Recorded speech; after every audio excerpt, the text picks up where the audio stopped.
Good morning students, welcome back to our solid state classes. तो हमने last 4 classes में क्या देख लिया था? अगर आपको याद हो, लास्ट क्लास में हमने क्या डिस्कस किया था? हमने न्यूमेरिकल्स डिस्कस किए थे और मैंने आपको कैलकुलेट करना सिखाया था नंबर ऑफ पार्टिकल्स, ना sorry, calculation of edge length, है ना, 3 यूनिट सेल में, सिंपल क्यूबिक में, बीसीसी में और एफसीसी में। याद है ना वो सारी की सारी चीज़ें? फटाफट रिवाइज करें। एससीसी में ए बराबर क्या होता है? 2r। ये बिल्कुल याद ही होना चाहिए आपको। बीसीसी में ए एज लेंथ क्या होती है? ए बराबर 4r/√3।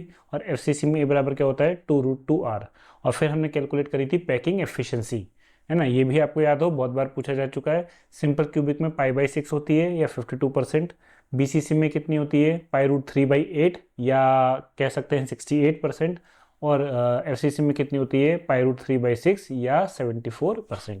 तो अगर आपसे पूछे which is the max efficient system, max efficient packing, वो है आपकी एफसीसी। तो भी आप देखोगे कि नेचर में क्या होता है ना, कि जो सबसे ज़्यादा एलिमेंट्स पाए जाते हैं, सॉलिड स्टेट की बात कर रहा हूँ, तो वो क्रिस्टल स्ट्रक्चर में पाए जाते हैं एफसीसी में। क्यों? क्योंकि आप एफसीसी को जानते हो कि क्या होती है? मैक्स एफिशिएंट सिस्टम होता है। ठीक है, आज हम जो करने जा रहे हैं वो एक बहुत ही इंपॉर्टेंट टॉपिक है आपके एग्जाम पॉइंट ऑफ व्यू से, वो है कोऑर्डिनेशन नंबर। ठीक है, आज की क्लास में बिल्कुल जैसे मैंने आपको वादा किया था, बहुत मजा आने वाला है आपकी क्लास में। बने रहिए अंत तक बिल्कुल और देखिए। और कोऑर्डिनेशन नंबर से रिलेटेड कैसा भी सवाल हो, कहीं का भी सवाल हो, मेरी गारंटी है कि आपसे बच जाएगा। चलिए स्टार्ट करते हैं।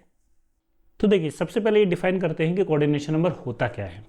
देखो, कोऑर्डिनेशन नंबर की सिंपल परिभाषा याद है। देखो, आप अभी लिखने की कोशिश मत करो, जो चीज़ मैं आपको समझा रहा हूँ एज इट इज़ सब आपको वर्कबुक में मिल जाएगा। यही हमारी खासियत है इस पूरे कोर्स की, कि आप अपना पूरा फोकस लगाएं केवल किस में? सुनने में और समझने में। हाँ, ऑनलाइन की फैसिलिटी आपके पास है, तो एक ही आपके पास टूल है, आप चाहो तो वीडियो पॉज करके अपने सेल्फ नोट बना सकते हो, वो तो मैं हमेशा एनकरेज करता ही हूँ। पर अभी पहले पूरे अच्छे तरीके से समझ लो। पूरी थ्योरी आपको वर्कबुक में, आपके स्टडी मटेरियल में आपको प्रोवाइड कर दी जाएगी। प्रैक्टिस शीट्स, असाइनमेंट्स, टीपीपी वगैरह सब हैं उसमें, कोई दिक्कत नहीं है। पहले अच्छे से समझ लो, फिर एक बार अच्छे से पूरा कंसेप्ट समझ लिया, तब हम उसका एप्लीकेशन किसी भी प्रकार के क्वेश्चंस को सॉल्व करने में कर सकते हैं। तो देखिए, समझिए कोऑर्डिनेशन नंबर होता क्या है। कोऑर्डिनेशन नंबर का सिंपल सी परिभाषा ये है कि कितने एटम्स अपने लैटिस में, क्रिस्टल लैटिस में, अपने दूसरे नेबरिंग एटम को टच कर रहे हैं। आसान शब्दों में कहें तो फॉर एग्जांपल, आपका मकान नंबर अगर 100 है फॉर एग्जांपल, और मान लेते हैं आपके कोने का ही मकान है, तो आपका नियरेस्ट नेबर क्या होगा, जिसे हम यहाँ पर एन से डिनोट कर रहे हैं, इसी को कहते हैं कोऑर्डिनेशन नंबर। नियरेस्ट नेबर, करीबी पड़ोसी कौन होगा? तो अगर आपका मकान 100 है और हम मान के चल रहे हैं कि जनरली मकान ऐसे बनते हैं कि बिल्कुल लाइन से लगे लगे रहते हैं, तो आपका नियरेस्ट पड़ोसी कौन होगा? जिसका मकान नंबर क्या होगा? 101।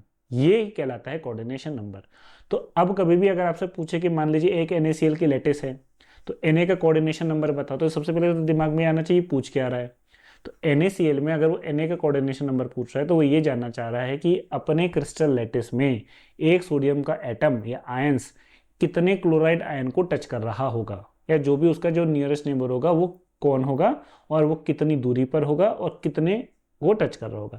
हालांकि अगर आप देखोगे कॉम्पिटिटिव पॉइंट ऑफ व्यू से, नेट के पॉइंट ऑफ व्यू से या गेट के पॉइंट ऑफ व्यू से, जनरली जो इंपॉर्टेंट रहता है वो ये रहता है नंबर ऑफ एटम्स, मतलब कोऑर्डिनेशन नंबर पूछता है। लेकिन आज हम इसको सीखेंगे कि केवल कोऑर्डिनेशन नंबर ही नहीं, हम ये देखेंगे कि वो कौन होगा। अब NaCl है तो या तो Na होगा या तो Cl होगा, है ना।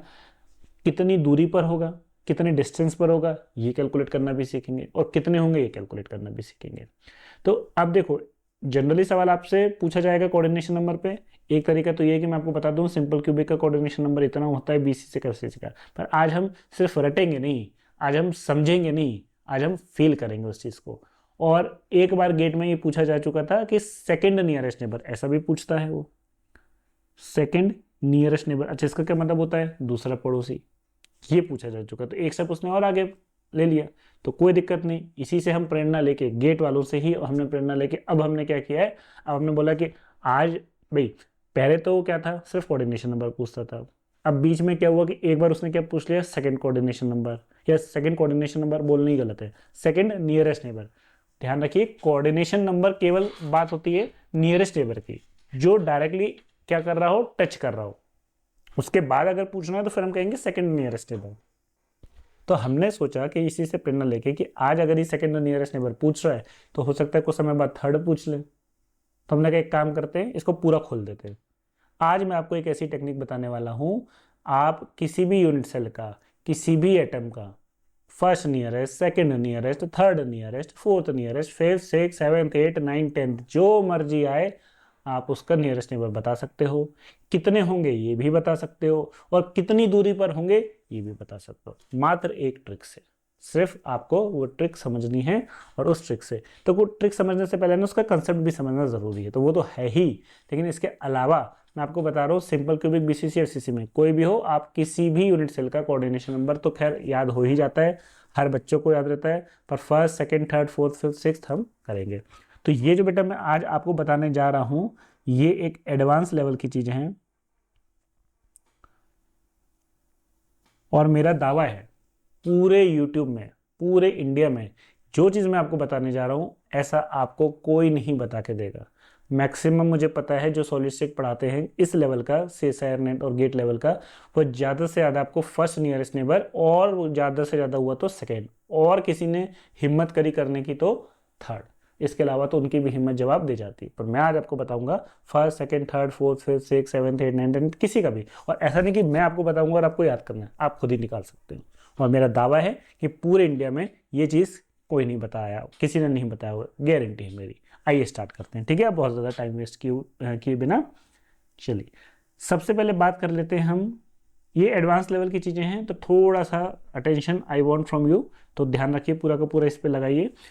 पहले जो यूनिट सेल है वो क्या है हमारी, सिंपल क्यूबिक यूनिट सेल। अच्छा, ये आपको पता होना चाहिए, सिंपल क्यूबिक यूनिट सेल में जो एटम्स होते हैं या कॉन्स्टिट्यूएंट पार्टिकल्स होते हैं वो कहाँ प्रेजेंट होते हैं, आर एट कॉर्नर्स, ठीक है।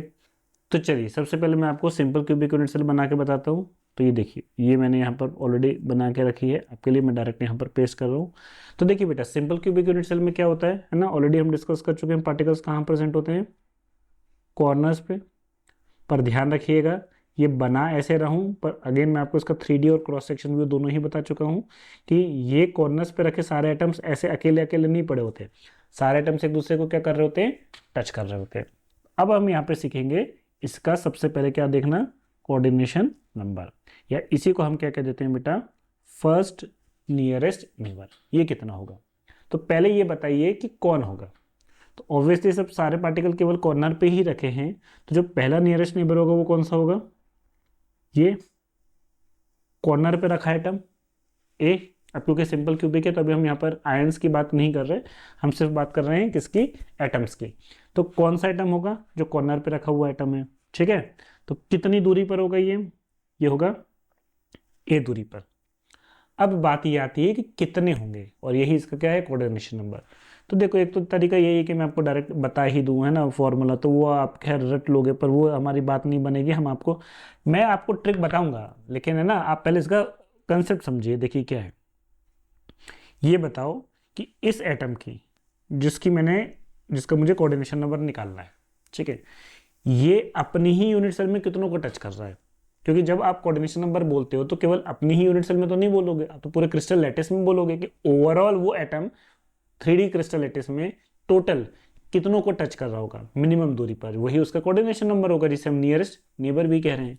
तो अपनी ही यूनिट सेल में कितनों को टच कर रहा है बेटा, ध्यान से देखोगे तो 3 को कर रहा है। आप ऐसे सोचो कि जिस रूम में आप बैठे हो उसका कोई भी एक कॉर्नर का एटम पकड़ लो, कोई सा भी पकड़ लो, मान लीजिए मैं मेरे ऊपर जो छत है उसके कॉर्नर का एटम मैं पकड़ लेता हूँ, तो इससे आपको कितनी लाइंस निकलती हुई दिख रही होंगी, 3, और वो कहाँ टच करेंगी, अपोजिट कॉर्नर्स को, और उस पर भी एक एटम होगा। और क्योंकि सॉलिड स्टेट है तो हमने विजुअलाइज करना, आपको 3D क्रॉस सेक्शन व्यू बताया था कि सारे एटम अपने को टच करते हैं। तो बेटा 3 एटम, तो ये वाला अगर हम इसको रेफरेंस मान रहे हैं तो ये अपनी यूनिट सेल में कितनों को टच कर रहा है, 3 में। तो अब ये बताओ कि अगर ये वाला, ध्यान से देखना, अगर ये वाला राइट में कॉर्नर पे रखे एक एटम को टच कर रहा है तो डेफिनेटली क्या होगा, इसके लेफ्ट में भी एक यूनिट सेल होगी भाई। जिस कॉर्नर एटम के राइट में आप, जिस कॉर्नर एटम्स के राइट में आप, समझे नहीं आप, मैं ही शायद समझा नहीं पा रहा आपको, कॉर्नर पे रखा ये वाला एटम अगर राइट में इसको टच कर रहा है तो डेफिनेटली एक यूनिट सेल इसके लेफ्ट में भी तो होगी, तो उसका कॉर्नर भी तो एटम इसको टच करेगा, तो वो भी तो इसका नियरेस्ट नेबर हो गया, दूरी तो वही रहेगी ए। ऐसे ही ये नीचे वाला अगर टच कर रहा है तो क्या होगा, इसके ऊपर भी एक यूनिट सेल होगी। आप विजुलाइज करो पूरे इस रूम को, तो लेफ्ट वाला राइट वाला अगर टच कर रहा है तो लेफ्ट वाला भी टच कर रहा होगा। अच्छा, इसके ऊपर भी एक रूम होगा तो उसके ऊपर वाला कॉर्नर आइटम भी टच कर रहा होगा। और ये वाला कौन सा है आपका, ये वाला, ये वाला, तो ये वाला कौन सा है आपका, आपकी तरफ आने वाला, तो एक उसके पीछे की तरफ भी होगा कुछ यहाँ, ये वाला भी एटम इसको टच कर रहा होगा। तो यहाँ से आप देख सकते हो कि टोटल कितने एटम्स हो गए, 6। ठीक है, तो coordination number simple cubic unit cell का कितना होता है, 6। समझ आया। अपने यूनिट सेल में 3 को कर रहा है, तो अगर राइट को कर रहा है तो लेफ्ट को भी कर रहा होगा, अगर नीचे वाला कर रहा है तो ऊपर वाला भी कर रहा होगा, अगर आगे वाला कर रहा है तो पीछे वाला भी कर रहा होगा। तो टोटल कितना हो गया, 6। अब एक बात बताओ, अब यहाँ पर मैं आपको एक ट्रिक बताने वाला हूँ, हालांकि ये एक पार्शियल ट्रिक है, अभी आएगी पूरी की पूरी। आप मुझे ये बताओ कि अगर यहाँ से यहाँ तक की दूरी, दो पार्टिकल्स के बीच की दूरी सपोज कीजिए ए है, और हम कह रहे हैं कि इसका कोऑर्डिनेशन नंबर कितना है, 6। तो ये बताओ कि अगर ये पार्टिकल की दूरी ए ना होकर a/2 होती तो कोऑर्डिनेशन नंबर कितना होता, तो भी तो बेटा 6 ही होता। सिंपल सा लॉजिक है यार, अगर ए दूरी पर 6 पार्टिकल टच करें तो a/2 दूरी पर भी उतने करेंगे, है तो वही लाइन। a/3 दूरी पर भी वही करेंगे, a/4 दूरी पर भी वही करेंगे। इसका मतलब न्यूमरेटर में अगर कोई भी डिस्टेंस a/2 a/3 a/4 होती है तो उसका कोऑर्डिनेशन नंबर हमेशा कितना रहेगा, 6 रहेगा, चाहे a हो, चाहे a/2 हो, चाहे a/4, ये ध्यान रखिएगा। तो any two atoms whose distance is either a/2 a/3 a/4 their coordination number will always be 6। ठीक है, तो ये हो गया, इसको मैं थोड़ा सा हटा देता हूं, थोड़ा सा क्लीन कर रहा हूं।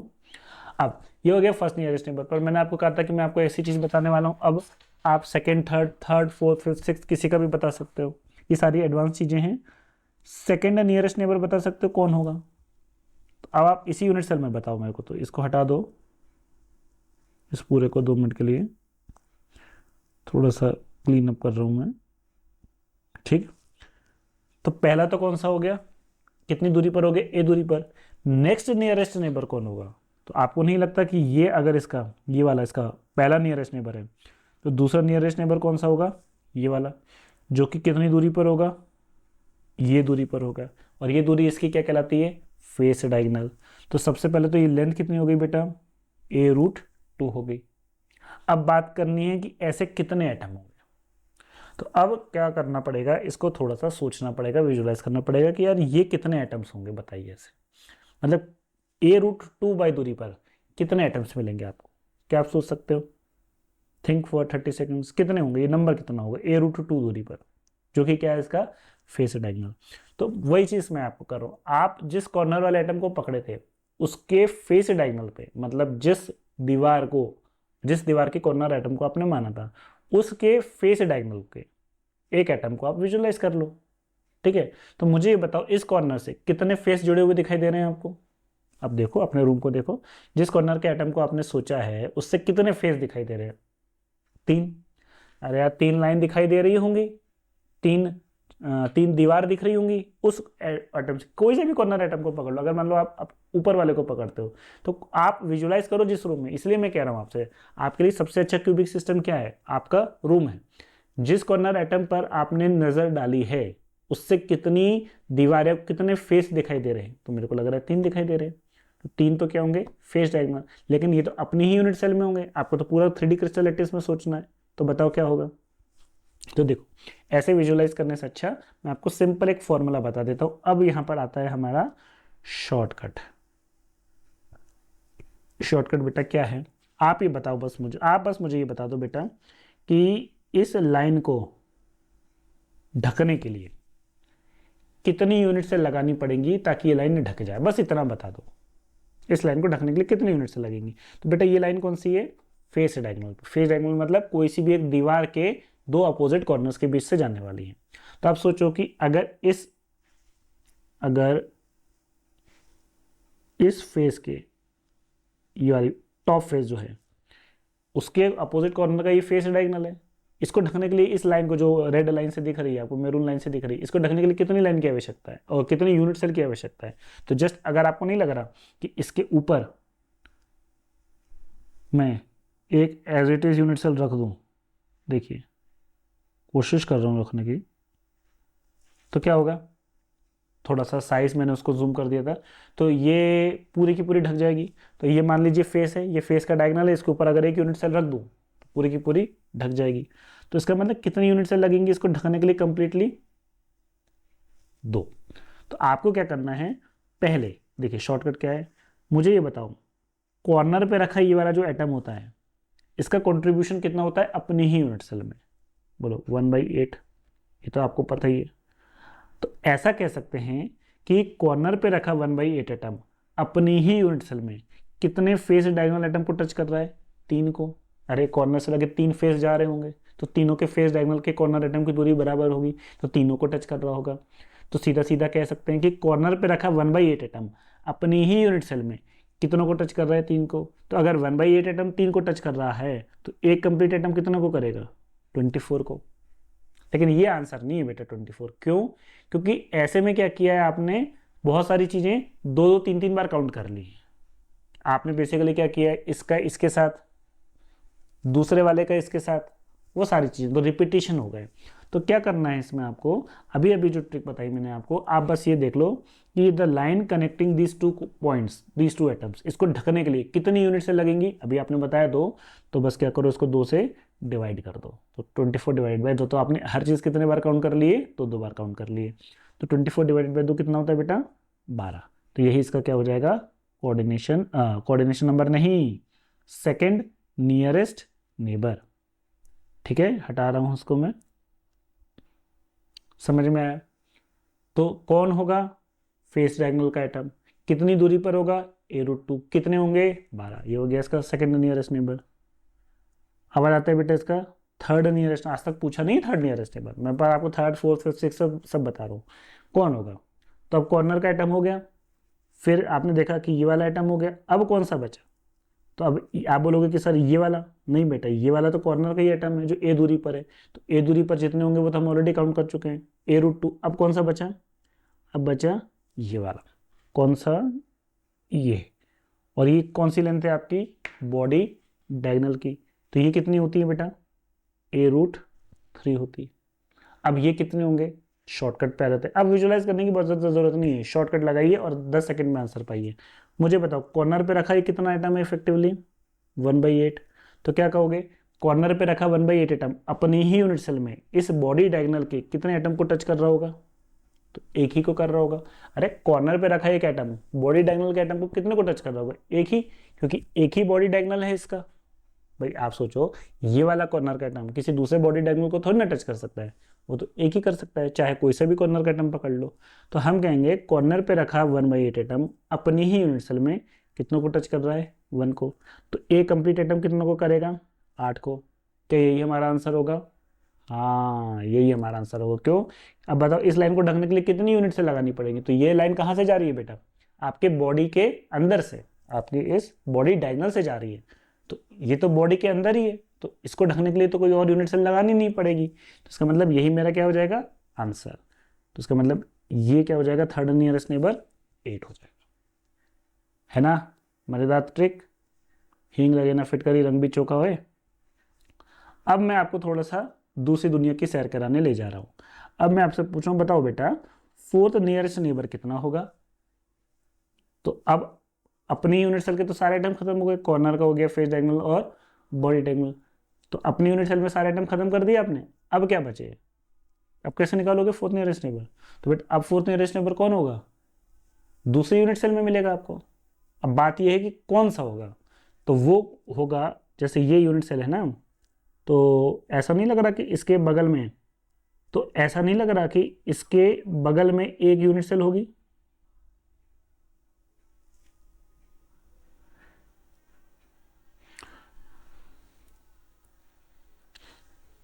तो देखो इसको मैं थोड़ा सा यहाँ कर रहा हूँ, और तो ऐसा नहीं लग रहा कि इसके बगल में जस्ट एक यूनिट सेल ऐसी होगी।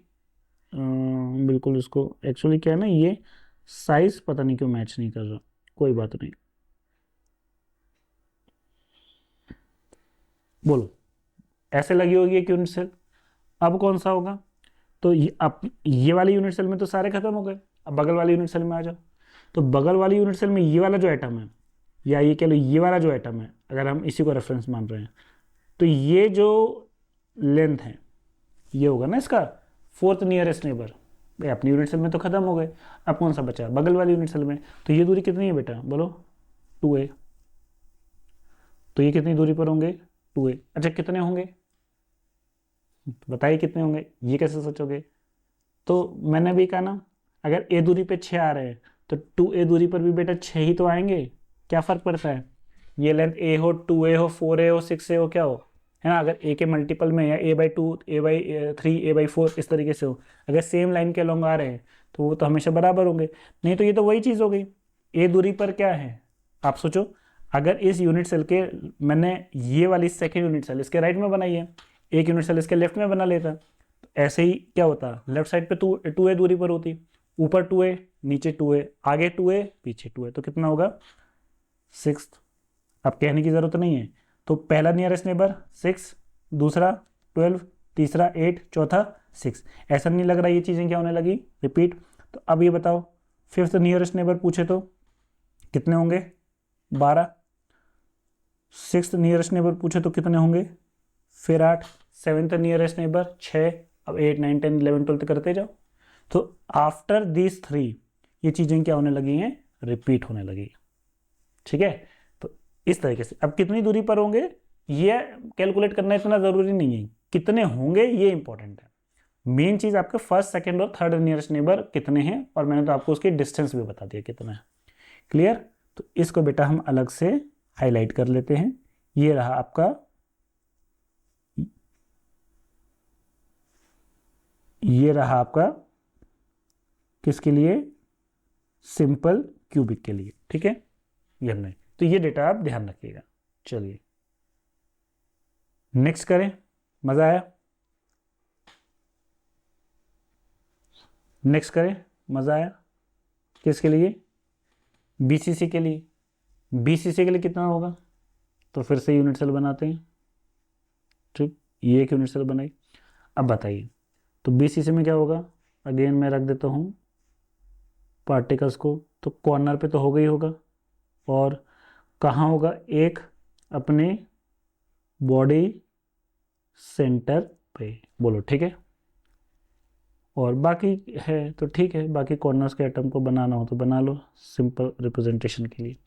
अब मुझे बताओ सबसे पहले इसका कोऑर्डिनेशन नंबर क्या होगा, है ना। और कोऑर्डिनेशन नंबर को ही हम क्या कहते हैं, नियरेस्ट नेबर कहते हैं। कितने होंगे, तो ये बताओ, ये वाला कॉर्नर का एटम जिसको आपने रेफरेंस माना है, ये अपने ही यूनिट सेल में, पहले अपने यूनिट सेल में देखो फिर दूसरे में देखो, कितनों को टच करेगा। अरे बीसीसी में आपको बताया था ना, बीसीसी में कॉर्नर का एटम टच नहीं करेगा। अब इसे ए मत कहना, मुझे पता है आप लोगों के दिमाग में आ रहा होगा नहीं, ये दूरी ज़्यादा होती है कि ये वाली दूरी ज़्यादा है, जो बॉडी सेंटर पे रखा एटम है उससे दूरी, तो ये मैंने आपको बताया है। तो बॉडी के सेंटर पे रखा एटम और कॉर्नर पे रखा एटम, ये एक दूसरे को टच करते हैं, लेकिन कोई भी कॉर्नर का एटम एक दूसरे को टच नहीं करता। तो इसका मतलब इसका कोऑर्डिनेशन नंबर कितना हो जाएगा, तो दो तरीके निकालने के। एक तो या तो इस कॉर्नर वाले एटम को, तो आप क्या बोलोगे, कॉर्नर पे रखा 1/8 एटम अपने ही यूनिट सेल में, बॉडी के सेंटर पे रखे कितने एटम को टच कर रहा है, तो ऑब्वियसली एक को। तो एक कंप्लीट एटम कितनों को करेगा, 8 को, तो इसका कोऑर्डिनेशन नंबर कितना हो जाएगा, 8। क्यों 8, क्योंकि ये बॉडी के अंदर ही है, तो इसको ढकने के लिए कोई और यूनिट सेल की आवश्यकता नहीं पड़ेगी, तो आंसर सिंपली 8 हो जाएगा। और नॉर्मली भी लॉजिक लगा सकते हो, कॉर्नर के एटम को ना देखते हुए अगर आप बॉडी सेंटर के एटम को देख लो, तो क्योंकि पूरा का पूरा सिस्टम सिमेट्रिकल होगा, तो जो बॉडी के सेंटर एटम का, बॉडी सेंटर पर रखा जो एटम होगा वो क्या करेगा, वो पूरे 8 कॉर्नर के एटम को एक दूसरे को, जल्दी भूल गया, सॉरी जल्दी भूल गया, बॉडी के सेंटर पर रखा एक जो एटम होगा अपनी ही यूनिट सेल में, पूरे 8 कॉर्नर के एटम्स को क्या कर रहा होगा, टच कर रहा होगा। तो ये हो गया इसका कोऑर्डिनेशन नंबर 8। ठीक है, अरे यार सॉलिड स्टेट है ना, तो ऐसा होगा क्या कि कॉर्नर वाले एटम का कोऑर्डिनेशन नंबर अलग आएगा और बॉडी सेंटर पर रखे एटम का कोऑर्डिनेशन नंबर अलग आएगा, नहीं। क्यों, सॉलिड स्टेट में डेफिनेशन ये है कि पार्टिकल्स क्या होते हैं, रेगुलर ऑर्डर्ड अरेंजमेंट में होते हैं। तो अगर कॉर्नर वाले का 8 आ रहा है तो बॉडी सेंटर वाले का भी 8 ही आएगा। ये क्या हो जाएगा इसका नियरेस्ट नंबर। पर मैंने कहा है मैं आपको यहाँ नहीं छोड़ूंगा, आज हम पूरा धागा खोल देंगे, second, third, fourth, fifth, sixth start करेंगे। तो जल्दी से मुझे बता दो सेकेंड नियरेस्ट नेबर कौन होगा, अब तो डेफिनेटली ये वाला होगा कॉर्नर पे रखा आइटम, जो कि कितनी दूरी पर होगा, ए दूरी पर। और अभी भी हमने सीखा सिंपल क्यूबिक सेल में जो एटम्स के बीच की दूरी ए आती है, तो ऐसे एटम्स कितने आते हैं, 6। तो कोऑर्डिनेशन नंबर कितना हो गया, 6। थर्ड नियरेस्ट नेबर पूछूं तो बताओ कौन सा होगा। अब ये कौन सा होगा आपका फेस डायगोनल का, जो कि कितनी दूरी पर होगा, a√2 पे। और ये कितने होंगे, 12। a√2 पे तो वो पहले ही 12 है ना। फोर्थ नियरेस्ट नेबर कौन सा होगा, फोर्थ नियरेस्ट नेबर कौन सा होगा, बोलो। बॉडी डायगोनल वाला होगा, जो कि कौन सी कितनी दूरी पर होगा, a√3 पर होगा। ये कितने होंगे, तो a√3 दूरी पे, याद करो मैंने अभी अभी डिराइव कराया था, a√3 दूरी पर कितने होते हैं, 8। तो ये भी कितने होंगे, 8। तो ऐसा नहीं लग रहा अब ये चीज़ क्या होने लगी है आपकी, रिपीट। ठीक है, 8 है पहला, सेकेंड नियरेस्ट नेबर 6, कितनी दूरी पर, a। Third nearest neighbour a√2, fourth nearest neighbour a√3, 8। ठीक, अब पूछ ले आपसे कोई भी, बताओ अच्छा फिफ्थ नियरेस्ट नेबर कितने होंगे, तो 8 हैं तो कितने होंगे, 6। सिक्स्थ नियरेस्ट नेबर कितने होंगे, 12। सेवेंथ नियरेस्ट नेबर कितने होंगे, फिर 8। इस तरीके से रिपीट करेगा ये चीज़।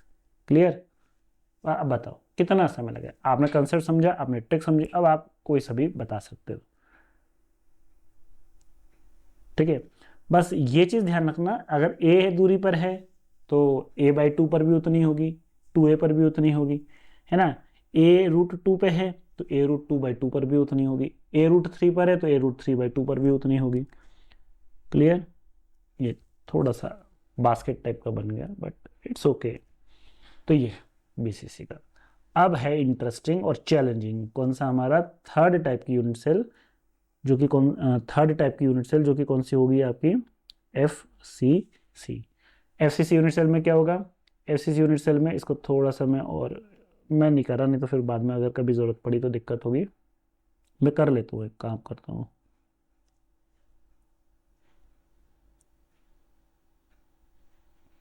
इसको मैं थोड़ा सा बड़ा कर रहा हूँ एक्चुअली, है ना, और इस पूरे को सिलेक्ट कर रहा हूँ ताकि दिक्कत नहीं हो आगे चल के। ठीक, इसको थोड़ा सा ये कर लेता हूँ, ये हो गया।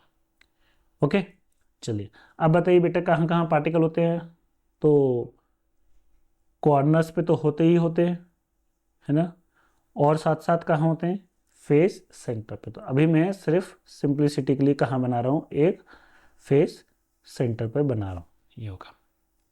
अब मुझे बताओ, इसका सबसे पहले बता दो बच्चों कि कोऑर्डिनेशन नंबर कितना होगा, जिसे हम क्या कहते हैं, नियरेस्ट नेबर, ये कितना होगा। तो कोऑर्डिनेशन नंबर इसका कितना होगा, तो ये बताओ सबसे पहले कि कौन होगा, कॉर्नर पे रखा एटम कि फेस सेंटर पे रखा एटम, फेस सेंटर पे रखा एटम।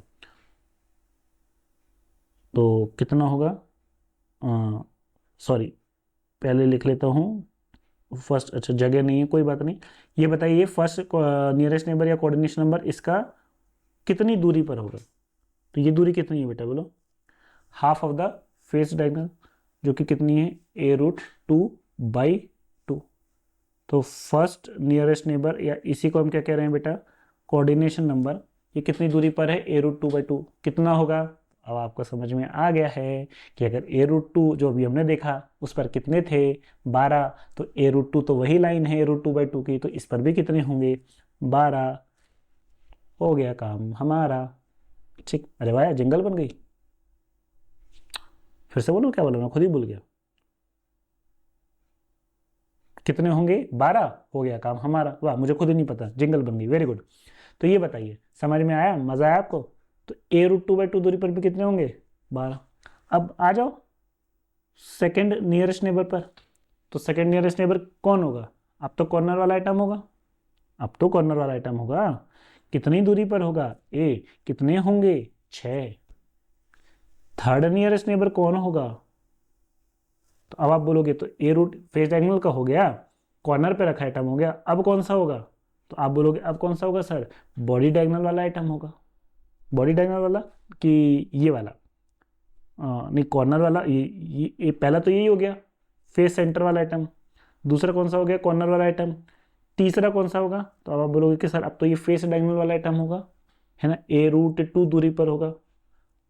तो ये कितने होंगे, 12। हो गया काम हमारा? नहीं बेटा, यहाँ काम नहीं हुआ, यहाँ थोड़ी सी आपसे मिस्टेक हो गई है थर्ड नियरेस्ट नेबर निकालने के लिए। कैसे? आइए समझते हैं क्या। आप कह रहे हो कि ये कॉर्नर का आइटम, मैं इसको ऐसे बताने की कोशिश करता हूँ, मान लेते हैं मैं यहाँ से देखता हूँ, बात तो एक ही है ना बेटा। ये कॉर्नर का आइटम, आप क्या कह रहे हो कि इसका थर्ड नियरेस्ट नेबर कौन होगा? ये वाला कह रहे हो ना, जो फेस डायगोनल पर होगा, जिसकी दूरी a√2 है। और अभी आपने कहा a√2 है तो कितना होगा? 12। यहाँ नहीं काम हुआ हमारा। क्यों? देखिए, मैं आपको एक चीज़ जो दिखाना चाह रहा हूँ, आप कह रहे हो कि ये वाला होगा ना, आप ये वाला कह रहे हो, आप ये वाला कह रहे हो, ठीक है। मैं आपसे क्या कह रहा हूँ, मैं ये नहीं बता रहा आपको कि कौन होगा, मैं बस आपसे इतना पूछना चाह रहा हूँ कि क्या आप मुझे इस फेस सेंटर पे रखा जो एटम होगा, ये वाला, और ये जो रेफरेंस आपने लिया था ये वाला, यहाँ से लेके यहाँ तक की ये दूरी कैलकुलेट करके बता सकते हो कितनी होगी? सिंपल सी ज्योमेट्री है। क्यों करवा रहा हूँ कि एक बात बताओ, आप जो कह रहे हो अभी ये वाला फेस डायगोनल वाला आइटम है ना, ये वाला ही कह रहे हो ना, जिसकी दूरी कितनी? a√2। और मैं आपको बोल दूं कि ये वाली लेंथ, आपको लग रहा होगा कि ये तो इससे ज़्यादा दिख रही है, तो ये लेंथ अगर a√2 से कम आ गई तो ये होगा इसका थर्ड नियरेस्ट नेबर। भाई आप कह रहे हो कि a√2 दूरी पर होगा, लेकिन इससे कम दूरी पर अगर कोई आइटम है तो वो होगा ना इसका नेक्स्ट नियरेस्ट नेबर। नहीं समझ में आया? भाई एफसीसी में पार्टिकल कहाँ होते हैं? या तो कॉर्नर पे या तो फेस सेंटर पे। तो ये जो है ये आपकी राइट वाली फेस का सेंटर है। तो अगर मैं इस कॉर्नर के आइटम नीचे वाले जमीन का जो ग्राउंड फ्लोर है, मतलब जो जमीन है उसके एक कॉर्नर का, आप समझ में मैं क्या बोलना चाह रहा हूँ? मैं ये बोलना चाह रहा हूँ कि मेरे ऊपर की पीछे की दीवार का जो कॉर्नर है उससे लेके मेरे अपोजिट फेस सेंटर के आइटम यहाँ तक की दूरी आप निकालो। मुझे नहीं पता कि ज़्यादा है कि कम है, लेकिन अगर निकालने पर ये दूरी a√2 से कम आ गई तो ये हो जाएगा इसका नियरेस्ट नेबर, नहीं तो आप जीते। कैसे निकालोगे ये दूरी? समझ में आया कि मैं आपको बोलना क्या चाह रहा हूँ? पहले तो वो समझो बेटा। मैं ये बोलना चाह रहा हूँ कि आप कह रहे हो कि इस कॉर्नर से, मेरा हाथ शायद नहीं आ रहा होगा, कट रहा होगा, इस कॉर्नर के आइटम से कहाँ तक? इस अपनी ही फेस के डायगोनल पे। मैं कह रहा हूँ इस कॉर्नर का आइटम जो मैं, मतलब आपको दिख नहीं रहा होगा पर मैं को दिख रहा है अपने रूम का कॉर्नर, तो इस कॉर्नर से जो अपोजिट फेस है, मतलब जो मेरे सामने दीवार है उसके फेस सेंटर का आइटम, मतलब यहां से लेके यहां तक ये दूरी निकालनी कितनी होगी? कैसे निकालोगे? तो कोशिश करते हैं निकालने की। तो ये दूरी निकालनी है ना बेटा मेरे को, तो मैं एक काम करता हूँ, यहाँ से एक परपेंडिकुलर ड्रॉप कर लेता हूँ, ठीक है, और एक लाइन ये कनेक्ट कर लेता हूँ, ठीक है, यहाँ से लेके यहाँ तक की, ठीक। इससे क्या होगा? ये मेरा एक राइट एंगल ट्रायंगल बन गया। ये एंगल कितने का? 90 डिग्री का। तो आपको पता है ये एंगल अगर 90 डिग्री का है, ठीक है, तो ये लेंथ कितनी होगी बच्चा? की लेंथ, तो ये फेस सेंटर से कहाँ तक आ रही है? एज सेंटर तक। तो ये दूरी कितनी होगी? a/2, ठीक है। और ये अगर 90 डिग्री का है तो ये इसका क्या होगा? हाइपोटेन्यूज। तो अगर मुझे यहाँ से ये लेंथ पता चल जाए, जिसको मैं लेट से x कह रहा हूँ, ये लेंथ अगर पता चल जाए तो ये वाली लेंथ जो निकालनी है मैरून लाइन वाली, ये पता चल जाएगी। कैसे? h² क्या होगा? a/2 का स्क्वायर। थोड़ा सा छोटा हो गया, मैं बड़ा लिखने की कोशिश करता हूँ। समझ में आया क्या किया? ये जो मैरून लाइन है ये डिस्टेंस निकालना है, तो मैंने क्या किया, एक परपेंडिकुलर ड्रॉप किया और यहाँ से इसको कनेक्ट कर दिया, तो ये मेरा एक राइट एंगल ट्रायंगल बन गया, है ना। ये लेंथ तो मुझे पता ही है a/2 है। ये वाली लेंथ और पता चल जाए x, जिसको मैं x कह रहा हूँ, तो क्या होगा? x² प्लस a/2 का होल स्क्वायर का under root will be my answer, Pythagoras theorem. अब आप बोलोगे कि सर फिर ये कैसे पता करेंगे? थोड़ा सा तो धीरज रखो इसको करने में, है ना। तो इसको पहले मैं हटा देता हूँ बेटा, है ना, ताकि जगह मिल जाए, जगह की थोड़ी प्रॉब्लम है। ये लेंथ कैसे पता चलेगी? तो बेटा आप इसको देखो, जो मैं शेड कर रहा हूँ बस उसको देखो, ये वाला, ये भी तो एक राइट एंगल ट्रायंगल ही है बच्चा। नहीं समझ में आया? भाई ये जो एंगल है, ये एंगल बताओ कितना? ये एंगल भी 90 डिग्री है, क्योंकि क्यूब का हर इंटरफेशियल एंगल, हर दो फेस के बीच का एंगल कितना होता है? 90 डिग्री। तो ये जो फेस है ना आपका, ये वाला फेस, बॉटम फेस, ये वाला फेस है ना, ये वाला फेस, इसका ये एंगल कितना होगा 90 डिग्री। क्यूब में 3D में जब आप देखोगे तो ये पता ही क्यूबिक सिस्टम है, alpha is equal to beta बराबर गामा बराबर 90 डिग्री। तो ये भी हो गया मेरा राइट एंगल ट्रायंगल। ठीक है, तो ये लेंथ कितनी हो गई बेटा ए, ये तो एज लेंथ है। और ये वाला ट्रायंगल जो हमने लिया था बहुत हौच पौच हो गया है, पर अब इसको मैं अगर अलग से निकालूं, देखो मैं अलग से निकाल रहा हूँ ये कॉर्नर का एटम। ठीक है, यहाँ से ये लेंथ बिल्कुल विजुलाइज करना, ये लेंथ। ठीक है, यहाँ से ये लेंथ जिसको आपने कितनी कहा ए, ये वाली लेंथ आपको निकालनी है। और ये लेंथ, ये वाली दिख रही है आपको, ये वाली लेंथ, ये वाली लेंथ ये कितनी है। तो ये पूरी लेंथ मैं लेज़र से दिखाने की कोशिश करता हूँ। देखिए ये पूरी लेंथ कितनी है ए, ये लेंथ कितनी होगी a/2। समझ आया आपको। तो ये लेंथ कितनी होगी a/2, और ये एंगल तो मैं आपको बता चुका हूँ कितना 90 डिग्री। तो ये क्या है इसका हाइपोटेन्यूज, तो यही तो निकालना है। तो क्या होगा a² प्लस a/2 का होल स्क्वायर और इस पूरे का अंडर रूट। तो क्या हो जाएगा a² प्लस a²/4 का अंडर रूट, और ये क्या हो जाएगा 5a² का अंडर रूट। अरे यही होगा ना। और आसान शब्दों में लिखूं तो ये क्या हो जाएगा a√5/2। ठीक है, तो ये कौन सी लेंथ आ गई बेटा हमारी, ये लेंथ आ गई x, है ना। अब आ जाओ इस ट्रायंगल में, ऊपर वाले ट्रायंगल में, ये देखो ये वाले ट्रायंगल में, ये वाले ट्रायंगल में। तो ये लेंथ आ गई x कितनी a√5/2, ये लेंथ कितनी है a/2। तो ये h निकल जाएगी, ये लेंथ निकल जाएगी ना। कैसे a/2 का स्क्वायर प्लस a√5/2 का स्क्वायर और इस पूरे का अंडर रूट। ठीक है, बने रहिए मेरे साथ। तो क्या होगा, ये होगा a²/4, बिल्कुल बेसिक से स्टेप बाय स्टेप कर रहा हूँ। इसका क्या हो जाएगा, तो a का स्क्वायर a², का स्क्वायर 5/4, तो शायद यही आ जाएगा 5a²/4 और इस पूरे का अंडर रूट। और अब इसको आप करोगे तो कितना आ जाएगा 6a² का अंडर रूट। और ये कितना आ जाएगा अच्छा 2 2 ज़ा 4, 2 3 ज़ा 6, तो कितना हो गया a ऊपर 3 और नीचे 2, तो a√3/√2 ये लेंथ आ गई। तो सक्सेसफुली हमने ये वाली लेंथ निकाल ही ली, कितनी आ गई a√3/√2। ठीक है, समझ में आया आपको। अब देखिए आप समझ में आया ना, कैलकुलेशन बहुत ज़्यादा डिफिकल्ट नहीं है। तो आप जो कह रहे थे वो कितनी दूरी पर कह रहे थे a√2 जो कि फेस डायगोनल था, और ये जो लेंथ आई वो कितनी आई a√3/√2। तो निकाल लो कौन छोटी है।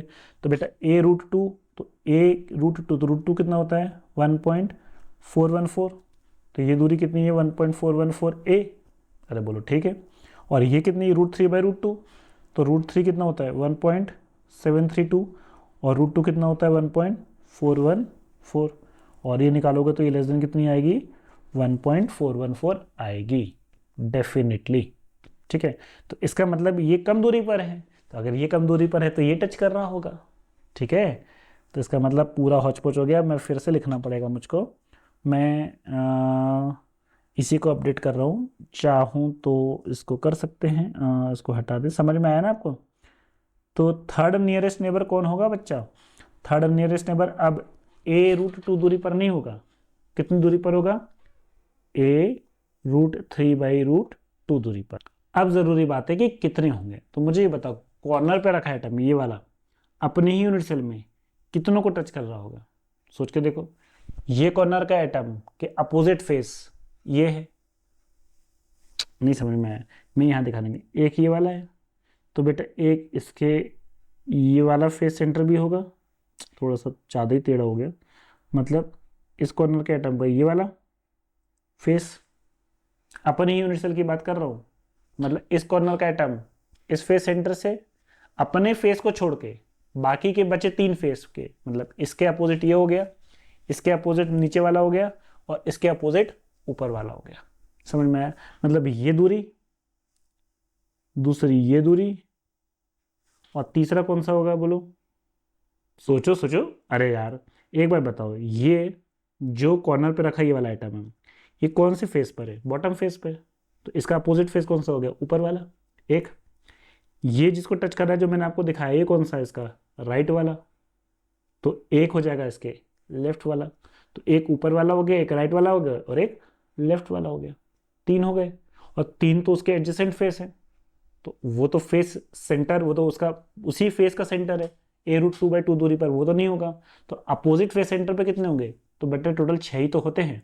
तो तीन तो अपने ही जो कॉर्नर का आइटम होगा, वो उसके साथ जो कॉर्नर का आइटम है वो कितने फेसेस से जुड़ा हुआ है? 3। तो अपने ही फेस सेंटर के आइटम की दूरी वो तो a√2/2 होगी। तो बच गए कौन से फेस? 3। तो वो अपोजिट फेस सेंटर के आइटम बचे हुए कितने होंगे? 3 होंगे। नहीं समझ में आया अभी भी? सिंपल सा गणित है यार। टोटल फेस सेंटर के टोटल फेस कितने होते हैं? 6। जिस कॉर्नर को आइटम को आपने अज्यूम किया है उससे लगे हुए कितने फेस हैं? 3। तो उसके अपोजिट फेस कितने होंगे? 3। तो कह सकते हैं कि कॉर्नर पे रखा 1/8 एटम अपनी यूनिट सेल में ये a√3/2 दूरी पे, मतलब अपोजिट फेस सेंटर पे रखे एटम को कितना को टच करेगा? 3 को। तो एक कंप्लीट एटम कितना को टच करेगा? 24 को। अब क्या ये मेरा आंसर है? तो मैंने क्या शॉर्टकट बताया था कि इस लाइन को ढकने के लिए, इस लाइन को ढकने के लिए कितनी यूनिट से लगानी पड़ेंगी? तो क्या ये कौन सी लेंथ है? आप इस लाइन को देखो कहाँ से जा रही है, इस कॉर्नर से लेके अपोजिट फेस सेंटर पे जा रही है, मतलब अपनी बॉडी के अंदर से होते हुए जा रही है। तो क्या इसको ढकने के लिए कोई बाहर से यूनिट से लगानी पड़ेगी? नहीं। तो इसका जवाब आ जाएगा कितना? इतना ही। तो कितना हो जाएगा बेटा? 24 हो जाएगा। तो अब देखो रिपीट नहीं हुआ, क्योंकि 12, 6 और फिर 12 नहीं आया, कितना आ गया? 24 आ गया। समझ में आया? तो थर्ड नियरेस्ट नेबर हो जाएगा 24। अब मैं आपसे पूछूं फोर्थ नियरेस्ट नेबर बताओ बेटा। फोर्थ, तो इस पूरे को क्लियर कर दूं। फोर्थ नियरेस्ट नेबर कौन होगा? तो अब जरूर होगा जो आप पहले कह रहे थे, कौन सा? कितनी दूरी पर? a√2 दूरी पर। a√2 दूरी पर। और a√2 दूरी पर कितने होते हैं? तो ये आपको पहले से ही पता है कितने होते हैं? 12। तो फर्स्ट नियरेस्ट नेबर 12, सेकंड 6, तीसरा 24 और चौथा 12। फिफ्थ नियरेस्ट नेबर, तो आपको लग रहा होगा कि 6, पर रुको बेटा, कौन होगा? तो अब देखो कौन कौन से हो गए। कॉर्नर का आइटम हो गया, सबसे पहले तो हमने ये वाला ले लिया था, फेस सेंटर पे रखा आइटम। फिर ए दूरी पर, फिर तीसरा आपको लग रहा था a√2 दूरी पर, अभी अभी मैंने आपको प्रूफ किया नहीं नहीं बेटा, a√3/√2 दूरी पर होगा 24। फिर a√2 दूरी पर कितने हो गए? 12। अब बताइए सिक्स कहाँ से आ गया बेटा? फिर सॉरी फिफ्थ नियरेस्ट नेबर कौन सा होगा? तो अब आप बोलोगे अब कौन सा बचा? अब शायद यही वाला बचा। कौन सा? ये बॉडी डायगोनल वाला। कितनी दूरी पर? a√3 दूरी पर। ठीक है, पर मैं आपसे क्या कहूंगा? रुको जरा, सबर ठीक है, करो। बोलोगे सर क्यों?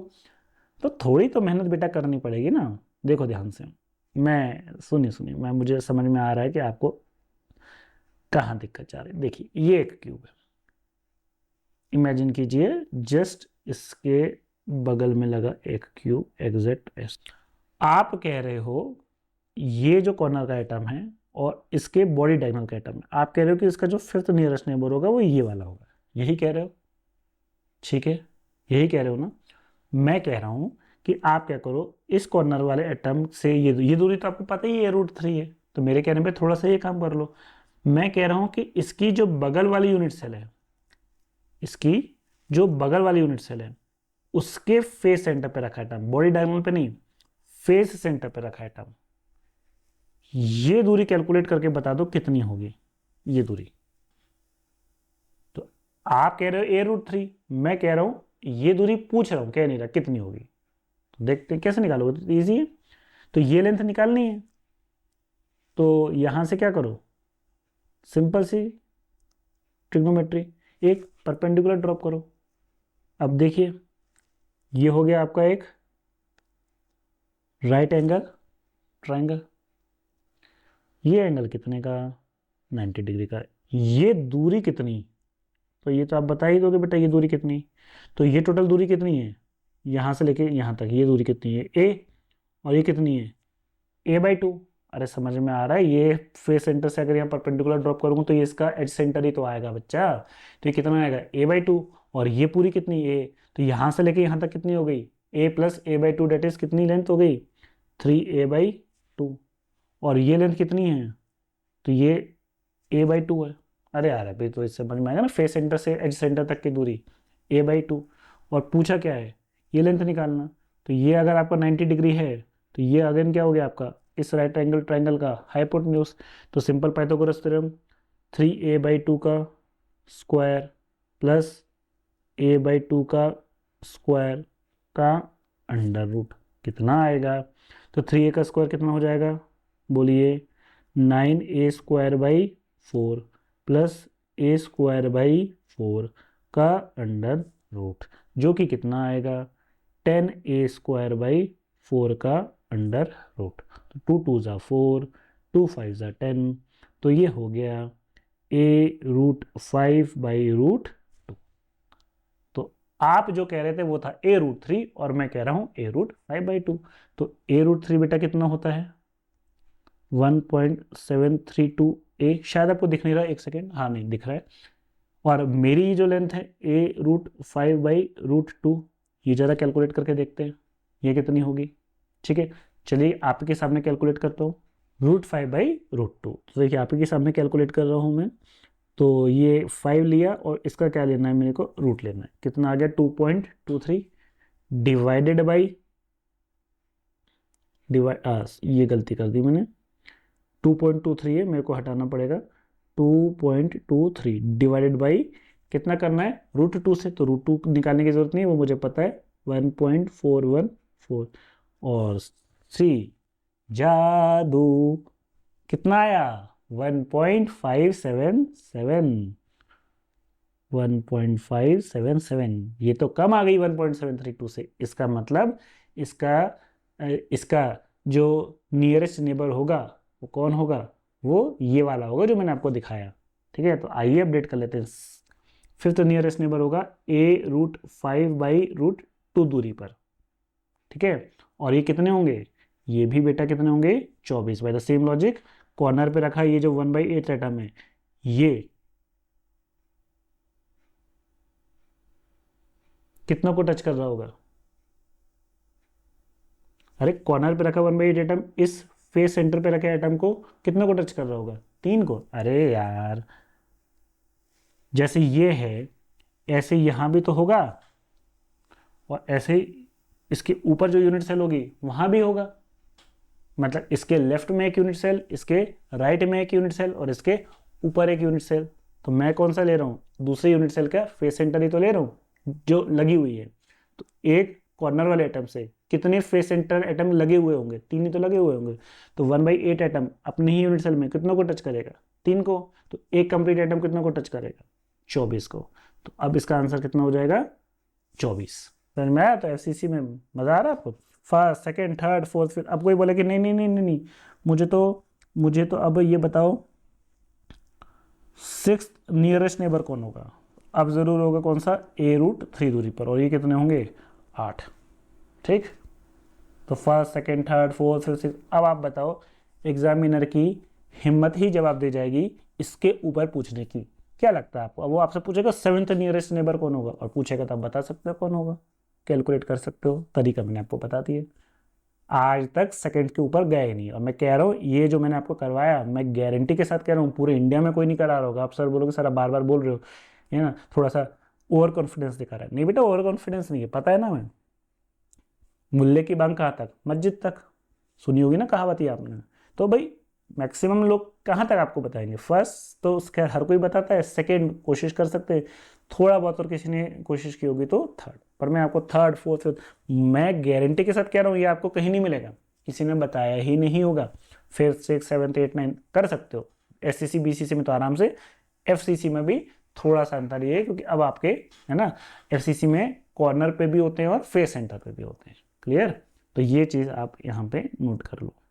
और आई होप आपने थोरोली इस चीज़ को एंजॉय किया होगा। ये चीज़ यहाँ से ये ना पूरा का पूरा ये चीज़ ये आपको याद होना चाहिए। ठीक है बेटा।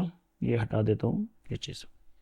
फर्स्ट नियरेस्ट नेबर, देखो सबके कोऑर्डिनेशन नंबर तो कंठस्थ ही होने चाहिए। जैसे अब टू समराइज अब हम समराइज करते हैं।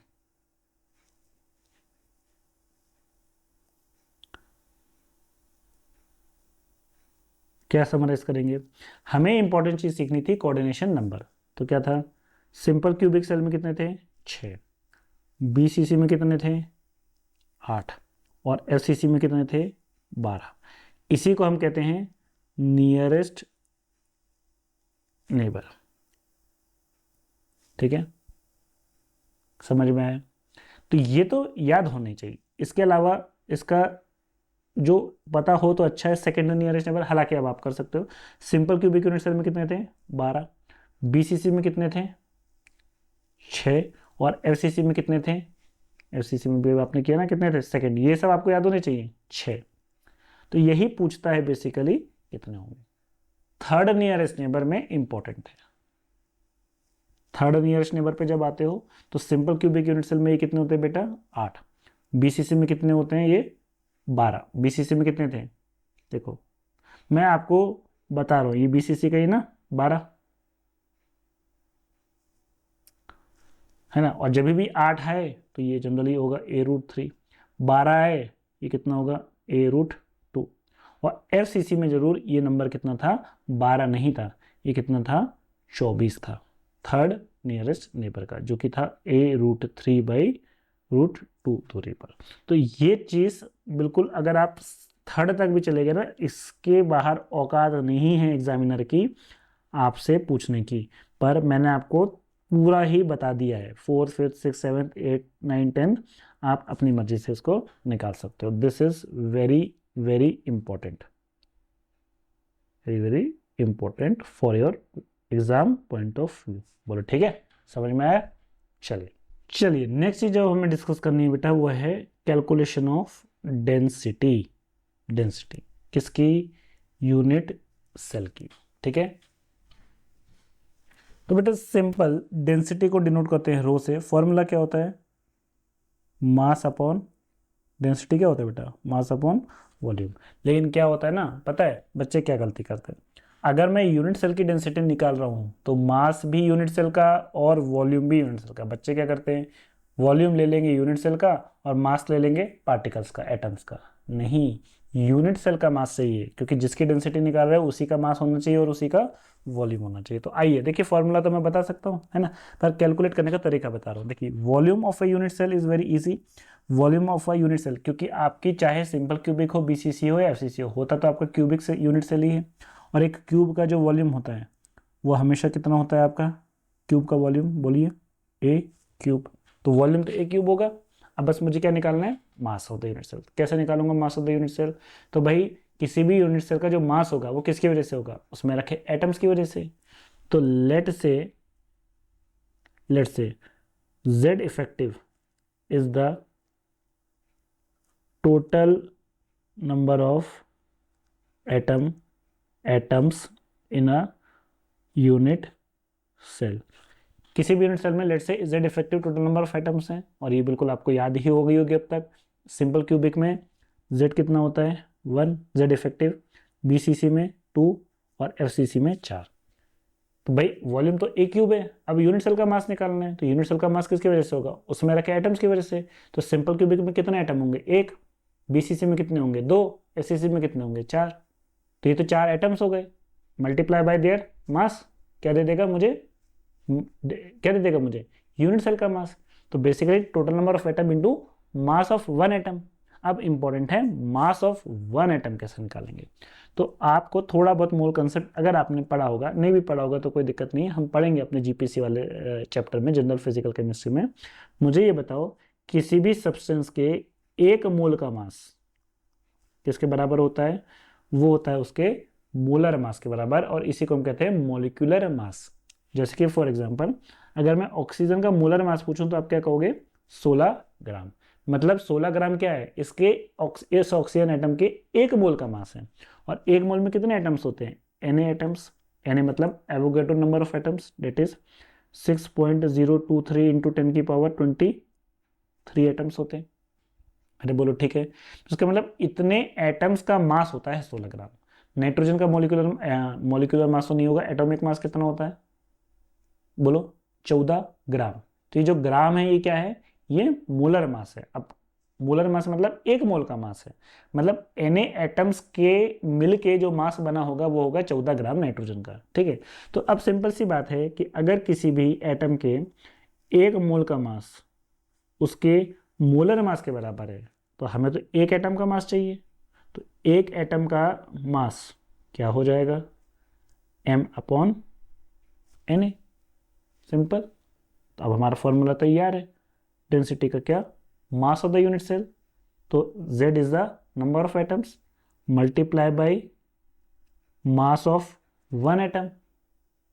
तो total number of atom Z into mass of one atom, क्या मिल गया मुझे, mass of the unit cell divided by volume of the unit cell, क्या मिल गई, डेंसिटी। देयरफॉर डेंसिटी का formula Zm/Na into A cube. तो यहां से हमने सिंपली इसको क्या करा, डिराइव भी कर लिया। ठीक, इजी है। ठीक है, बस आपको यूनिट्स का ध्यान रखना है, वेरी इंपॉर्टेंट, यूनिट का ध्यान रखना है। इसलिए बोल रहा हूं क्योंकि जो आप ये ले रहे हो, ये किस में लोगे, सेंटीमीटर क्यूब, अगर दिया हुआ है। नहीं तो ऐसा यूनिट में लोगे तो क्या होगा, मीटर क्यूब। और मोलर मास फिर किस में लेना पड़ेगा आपको, ग्राम में। Z तो नंबर है एटम्स का, Na भी नंबर है एटम्स का, तो यूनिट क्या हो जाएगी इसकी, ग्राम पर सेंटीमीटर क्यूब और केजी पर मीटर क्यूब। ठीक है, तो मोस्ट कॉमनली यूनिट इसकी ग्राम पर सेंटीमीटर क्यूब होती है। ठीक है, ग्राम पर सेंटीमीटर में डिवाइडेड में है तो उसको ऊपर ले जाके मैंने ऐसे लिख दिया। क्लियर, चलिए अब इससे एसोसिएटेड थोड़े क्या कर लेते हैं हम, न्यूमेरिकल्स कर लेते हैं।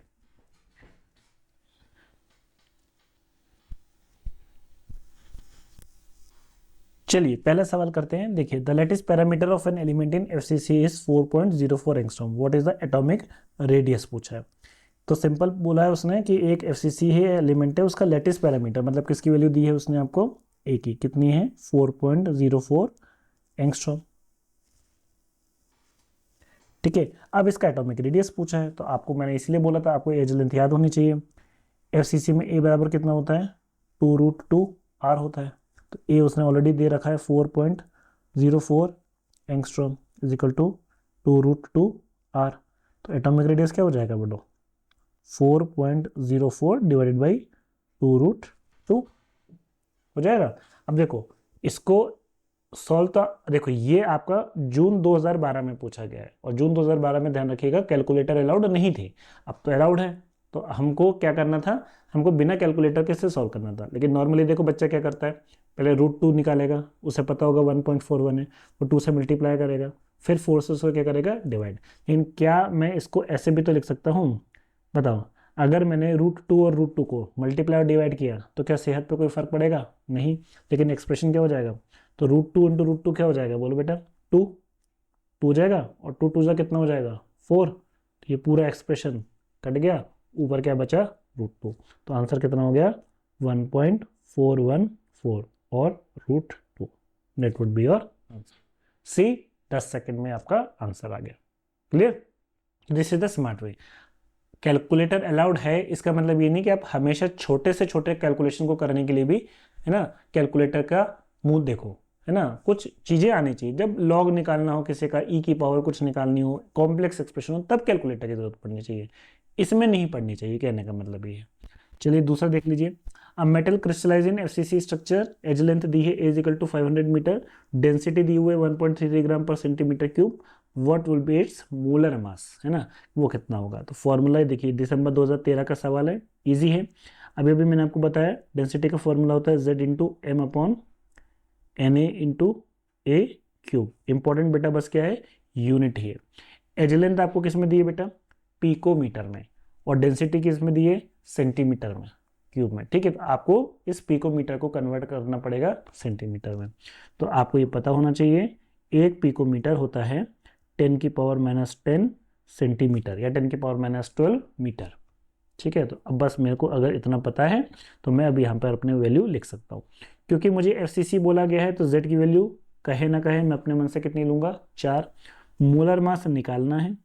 Avogadro number of atom 6.023 into 10⁻23 रख दूंगा, इंटू एज लेंथ कितनी है, 500 पिकोमीटर है, लेकिन इसको कन्वर्ट करूंगा किस में, पहले सेंटीमीटर में, और फिर इस पूरे का क्यूब ले लूँगा। ये एक्सप्रेशन मुझे सॉल्व करना है, और ये बराबर किसके होगा, दिया हुआ है उसने 1.33 की। तो सॉल्व आप कर सकते हो। ठीक है, छोड़ दूं आपके लिए, सॉल्व कर लोगे, ये कर लोगे नहीं? देखो वैसे तो कैलकुलेटर से कर सकते हो, पर क्योंकि दिया में आए थे तो कैलकुलेटर अलाउड नहीं है, तो कोशिश करते हैं बेटा।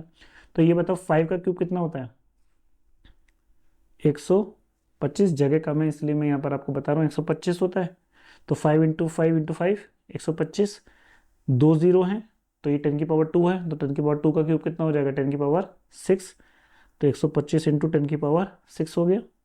ये 10⁻10 है, इसका क्यूब कितना हो जाएगा, 10⁻30, ये हो गया।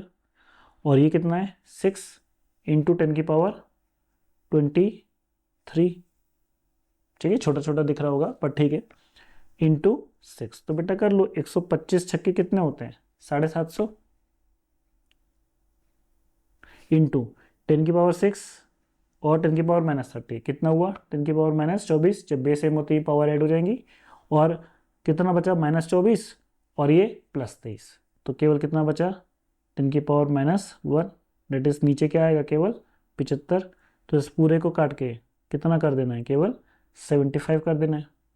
ठीक है, अच्छा 1/33 है, इसको मैं 4/3 भी लिख सकता हूँ, बोलो ठीक है। अब यही तो होता है स्मार्ट वर्क, नीचे 75 है, देख बेटा 4 से 4 कट गया, तो यहाँ से 1/3 बचा, और यहाँ से कितना बचा, m/75। देयरफॉर मोलर मास कितना हो जाएगा, 25। ये होता है बेटा स्मार्ट वर्क करने का। मुझे पता है मैक्सिमम लोग इस क्वेश्चन को सॉल्व करने के लिए, अगर आता है इस टाइप का सवाल, तो क्या करते, कैलकुलेटर का मुंह देखते, और कैलकुलेटर से करने में आप मानो या ना मानो आपको लगता है आपका टाइम बचता है, पर मैं कह रहा हूँ कि अगर इस टाइप के सवाल के लिए कैलकुलेटर का इस्तेमाल करोगे तो इससे समय ज़्यादा लगेगा, सेव डेट। तो ये स्मार्ट तरीका होता है करने का। ठीक है, कैलकुलेटर से करोगे तो ज़्यादा समय लगेगा। कैलकुलेटर से करने के लिए कि बस लॉग निकालना है ना, कुछ ई की पावर निकालनी, ऐसे कैलकुलेशंस के लिए ही कैलकुलेटर का इस्तेमाल करोगे, नहीं तो ये तरीका बेस्ट है। This is called a smart work तरीका। ये दिसंबर 2013 में पूछा गया है। ठीक है, तो मज़ा आया आपको इस चीज़ को करके?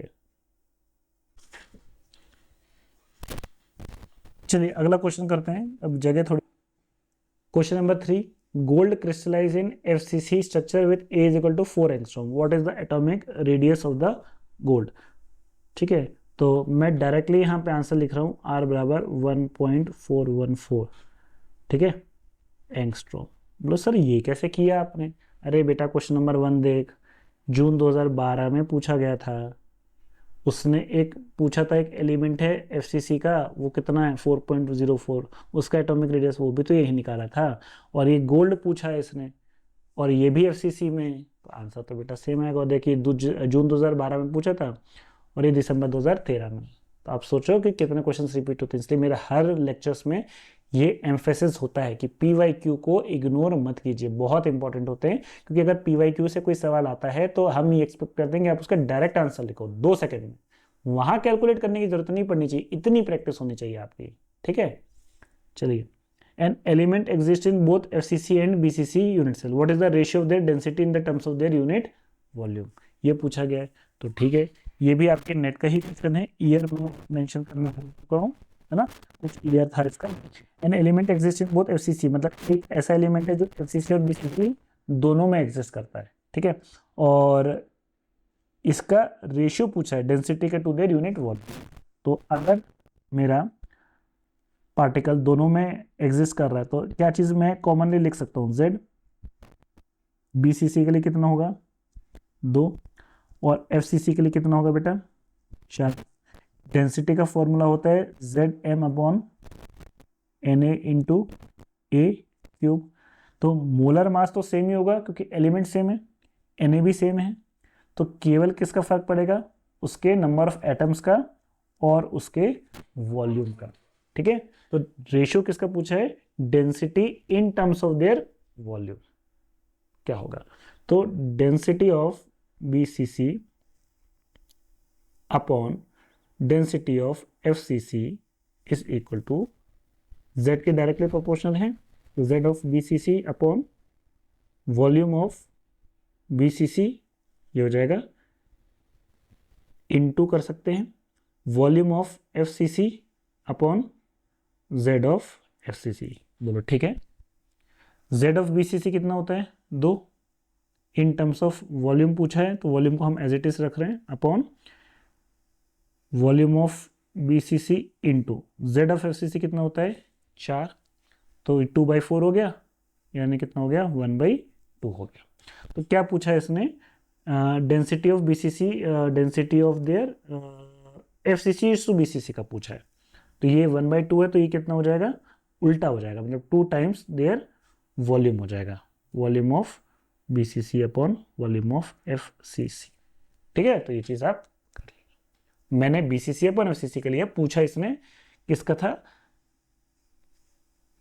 फेस सेंटर पहले दिया है और बॉडी सेंटर बाद में दिया है, तो हम किसका रेशियो लेंगे, एफसीसी टू बीसीसी का। मैंने जो कैलकुलेट कर दिया वो बीसीसी टू एफसीसी का कर दिया, तो क्या फर्क पड़ता है, ठीक है, समझ आया। चलिए नेक्स्ट सवाल, a solid contains only X atom and has a closed pack structure, X bond length दी है 160 पिकोमीटर की, रेडियस क्या है एटम का, और number of atoms present in 1 centimetre cube of the solid, ये आपके दिसंबर 2014 में पूछा गया था। तो देखिए जितना बोल रहा है, मैं पहले डायग्राम बनाने की कोशिश करता हूँ कि एक सॉलिड एटम है जिसका क्लोज पैक स्ट्रक्चर है और बॉन्ड लेंथ कितनी दी है 160 पिकोमीटर, क्योंकि सॉलिड स्टेट में तो कोई बॉन्डिंग तो होगी नहीं, ओवरलैपिंग तो होगी नहीं, केवल पार्टिकल्स सिर्फ क्या करेंगे, एक दूसरे को टच करेंगे, कुछ ऐसे, बोलिए। तो ये जो डिस्टेंस है, ये जो डिस्टेंस है, यही तो होगी बॉन्ड लेंथ एक्स और एक्स के बीच में, और ये कितनी दी है उन्होंने 160 पिकोमीटर। तो ये आपको नहीं लग रहा this is R, this is R, तो this touching distance is always 2r, बराबर कितना 160 पिकोमीटर, देयरफॉर लेंथ कितनी हो जाएगी, देयरफॉर आर कितना हो जाएगा, रेडियस आर कितना हो जाएगा 80 पिकोमीटर। क्या पूछा है, कितने एटम्स प्रेजेंट होंगे 1 सेंटीमीटर क्यूब में, तो क्या होगा इसका आंसर। तो बेटा जब भी इन्होंने सवाल में ये दे दिया है क्या, क्यूबिक क्लोज्ड पैक्ड स्ट्रक्चर, तो हमको स्पेसिफाई नहीं किया उसने कि कौन सी पैकिंग है, सिंपल क्यूबिक है, बीसीसी की है, एफसीसी की, तो अब हम इसमें से कौन सा मानेंगे, क्योंकि इसी से तो पता चलेगा कि इस यूनिट सेल में कितने आइटम्स हैं, है ना। देखो हमें आर दिया है तो हम वॉल्यूम निकाल लेंगे यूनिट सेल का 4/a³ करके, लेकिन a³ करोगे तो a बराबर 2r लोगे, a बराबर 4r/√3 लोगे कि क्या लोगे, तो वो डिपेंड करेगा कि हमें ये पता हो कि हमारी यूनिट सेल कौन सी है। तो इन जनरल मैंने आपको बताया था, याद है पैकिंग एफिशिएंसी के समय मैक्स एफिशिएंट सिस्टम कौन सा होता है हमारा, एफसीसी। तो मैक्सिमम जो है नेचुरली कोई भी सिस्टम कौन से पैकिंग में जाना पसंद करेगा, एफसीसी में। तो अगर मुझे स्पेसिफाई नहीं किया है तो मैं बाय डिफॉल्ट कौन सी लूंगा, जो मैक्स एफिशिएंट सिस्टम है, एफसीसी। तो आगे से कभी भी क्लोज पैक स्ट्रक्चर आए, सीसीपी आए, क्यूबिक क्लोज पैकिंग आए और ये स्पेसिफाई ना किया गया हो, तो आप इनको क्या मान के चलेंगे बेटा, एफसीसी मान के चलेंगे, ठीक है। तो R बराबर कितना हो गया 80 पिकोमीटर। अब एफसीसी है तो मुझे पता है एफसीसी में टोटल एटम्स कितने होते हैं 4। तो अब मुझे अगर ये पता चल गया है, R पता चल गया है, तो मैं इस यूनिट सेल का वॉल्यूम निकाल सकता हूँ, क्योंकि सेंटीमीटर क्यूब में पूछा गया है कितना होगा। तो एफसीसी की यूनिट सेल का वॉल्यूम होता है a√3, और आपको पता है a बराबर कितना होता है 2√2r, इस पूरे का क्यूब, यही तो होगा। तो क्या हो जाएगा ये 2√2 इंटू 80 पिकोमीटर, और ये पूछा है सेंटीमीटर में, तो ये हो जाएगा 10⁻⁻10 सेंटीमीटर, इस पूरे का क्यूब, यही से लेना है, ठीक है। तो कितना होगा, तो 2 का क्यूब कितना होता है 8, भाई 2√2 इंटू 3 करना है ना, तो 2 इंटू 2 इंटू 2 करोगे तो ये 8 आ जाएगा, √2 इंटू √2 करोगे तो 2 आ जाएगा, फिर करोगे तो √2 आ जाएगा, ठीक है। अब 8 का क्यूब करोगे तो 8 8 जा 64, 64 इंटू 8। अच्छा, अब चीज़ें थोड़ा सा कॉम्प्लेक्स हो जाएंगे, अब हमें मजबूरी में कैलकुलेटर का इस्तेमाल करना पड़ेगा, क्योंकि है ना, इसके अलावा कोई और ऑप्शन है नहीं। अब बोलोगे कि सर दिसंबर 2014 में भी तो कैलकुलेटर नहीं था, तो थोड़ा सा समय ज़्यादा लगता है, 4 मार्क्स का आता, ठीक है, अभी है। तो अब यहाँ पे ये कैलकुलेशन कैलकुलेटर से थोड़ा आसान हो जाएगा, ठीक है। तो करना क्या है, बस 2√2 इंटू 80 इंटू 10⁻⁻10 का होल क्यूब करना है। इनफैक्ट आप इसका भी मत करो, आप क्या करो, कैलकुलेटर में जितना कम से कम हो 2√2 इंटू 80, ठीक है, इस पूरे का क्यूब ले लो और इंटू 10⁻, हम फिर क्या कर लेंगे, -30 अपने हिसाब से कर लेंगे। तो हमको एक्चुअली क्यूब किसका निकालना है, इसका 2√2 इंटू 80 का। आइए,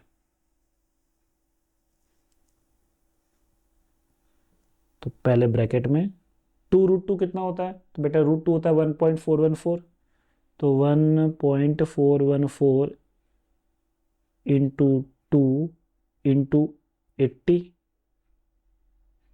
यही है, कितना आया ये 226। 2√2 इंटू 80, इसी का तो क्यूब चाहिए, तो ये आंसर आ गया। अब इसका क्यूब ले लेते हैं, तो क्यूब आ गया, तो कितना आ गया बेटा, देखो अब गिन लो, 1 2 3 4 5 6। अच्छा, अब इसके बाद क्या करना है, इंटू 10⁻⁻30 करना है, तो यहीं कर लेते हैं, इंटू 10⁻⁻30। तो पहले बेटा हम नंबर लिखेंगे, फिर इसका माइनस लेंगे और फिर फंक्शन दबाएंगे 10⁻⁻30, तो ये आंसर ये आ जाएगा। कितना आ गया बेटा, देखो 1.15 इंटू 10⁻⁻23, तो ये आ गया 1.15 इंटू 10⁻⁻23, कितना, सेंटीमीटर क्यूब। ये क्या आ गया, वॉल्यूम किसका, इस यूनिट सेल का। तो अब बोलोगे कि सर आंसर, आंसर ये नहीं है, उसने पूछा है कितने नंबर ऑफ एटम्स प्रेजेंट होंगे 1 सेंटीमीटर क्यूब में। तो आपको पता है ये यूनिट सेल का टोटल वॉल्यूम आया, इसमें कितने एटम्स प्रेजेंट है, 4। तब तो यूनिटरी मेथड कि अगर इतने सेंटीमीटर क्यूब में 4 एटम प्रेजेंट हैं, तो 1 सेंटीमीटर क्यूब में कितने प्रेजेंट होंगे, तो इसी को हम 4 से क्या करेंगे, डिवाइड कर देंगे, that would be my answer. Clear, कर लोगे। तो बेसिकली इसी नंबर को आपको 4 से क्या करना है, डिवाइड करना है। तो कैसे करोगे, तो इजी है, बहुत ज़्यादा नहीं। देखो 10⁻⁻23 है, इसको अपॉन में लेके जाओगे तो 10⁻23 हो जाएगा। अरे 1.15 इंटू 10⁻⁻23 करोगे ना, तो ये ऊपर आगे क्या बचेगा, 10⁻23 ही तो बचेगा, दिख रहा है। और 4/1.15 करना है, तो ये थोड़ा सा 4 से क्या आएगा, कम आएगा।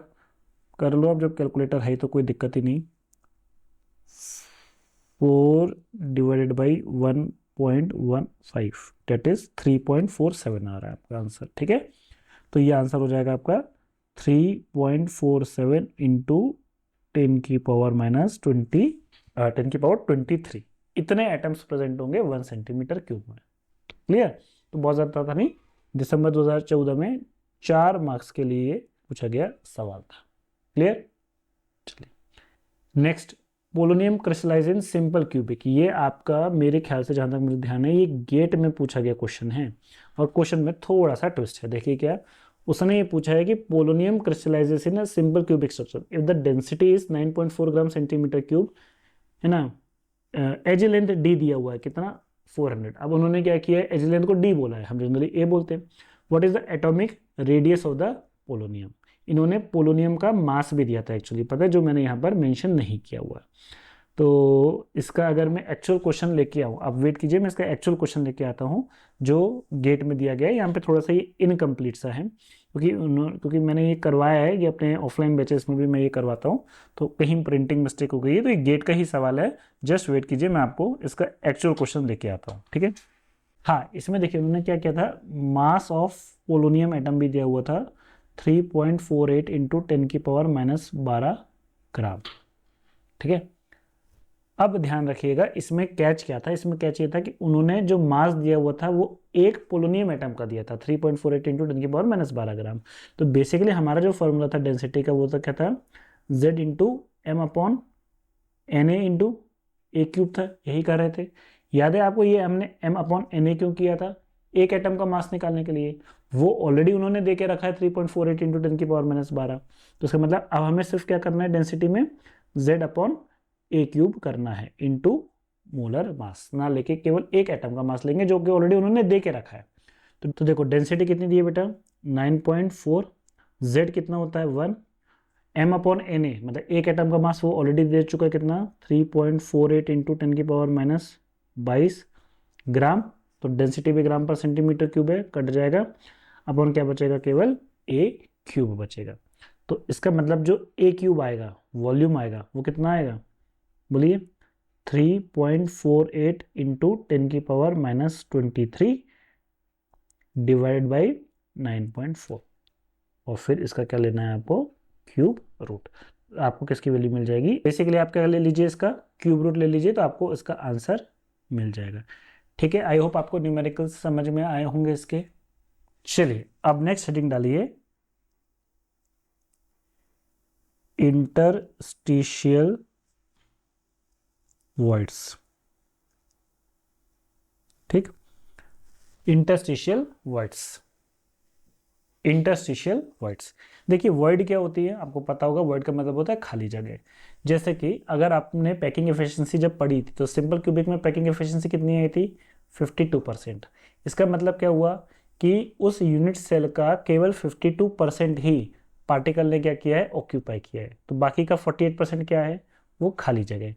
पता है एक बार मुझे जहाँ तक ध्यान है ना, इस बार नेट में या गेट में किसी में पूछा था घुमा के और बच्चे निपट गए थे वहीं पे। क्यों, उन्होंने पूछा था what is the packing efficiency of void in simple cubic, या बीसीसी एफसीसी की पूछी थी। तो बच्चों ने हाँ हमसे पूछ रहा है पैकिंग एफिशिएंसी, जैसे ही बच्चों ने सुना पैकिंग एफिशिएंसी वॉइड, वो वहां पर भी उनके दिमाग में हो गया वॉइड इन सिंपल क्यूबिक। तो सिंपल क्यूबिक की पैकिंग एफिशिएंसी हमसे पूछ रहा है 52%, लगा क्या है निपट लिए। देखो तो सही पूछा किसका है, इसलिए कहते हैं सवाल को उसकी मेरिट पे पढ़ना एनालाइज करना बहुत जरूरी है। उसने सिंपल क्यूबिक की पैकिंग एफिशिएंसी नहीं पूछी थी, वॉइड की पूछी थी। तो अगर 52% पार्टिकल की एफिशिएंसी है तो वॉइड की कितनी है 48 होगी। ठीक है, ध्यान से पढ़ना, कभी कभी छोटी छोटी चीजें बहुत गहरा घाव दे देती है, क्योंकि एक क्वेश्चन अगर आपको पता है ना, एक क्वेश्चन की वजह से आपको ऊपर नीचे हो सकता है। मैं आपको अपने स्टूडेंट की स्टोरी सुनाता हूँ, ठीक है, इसको करने से पहले, ताकि आपको समझ में आएगा कि ये छोटी से छोटी चीज़ें क्यों ज़रूरी होती हैं। एक बात बताओ, हमारी एक स्टूडेंट है, नाम नहीं ले सकता मैं यहाँ पर, वो अभी एक कॉलेज में असिस्टेंट प्रोफेसर है and she was selected in GATE 2018, 18 के बैच की वो थी। उसकी पीएचडी कंप्लीट हो चुकी है, now she is an assistant professor in BSS college. Actually हमारे भोपाल में ही है बीएसएस कॉलेज, वहाँ पे वो असिस्टेंट प्रोफेसर है।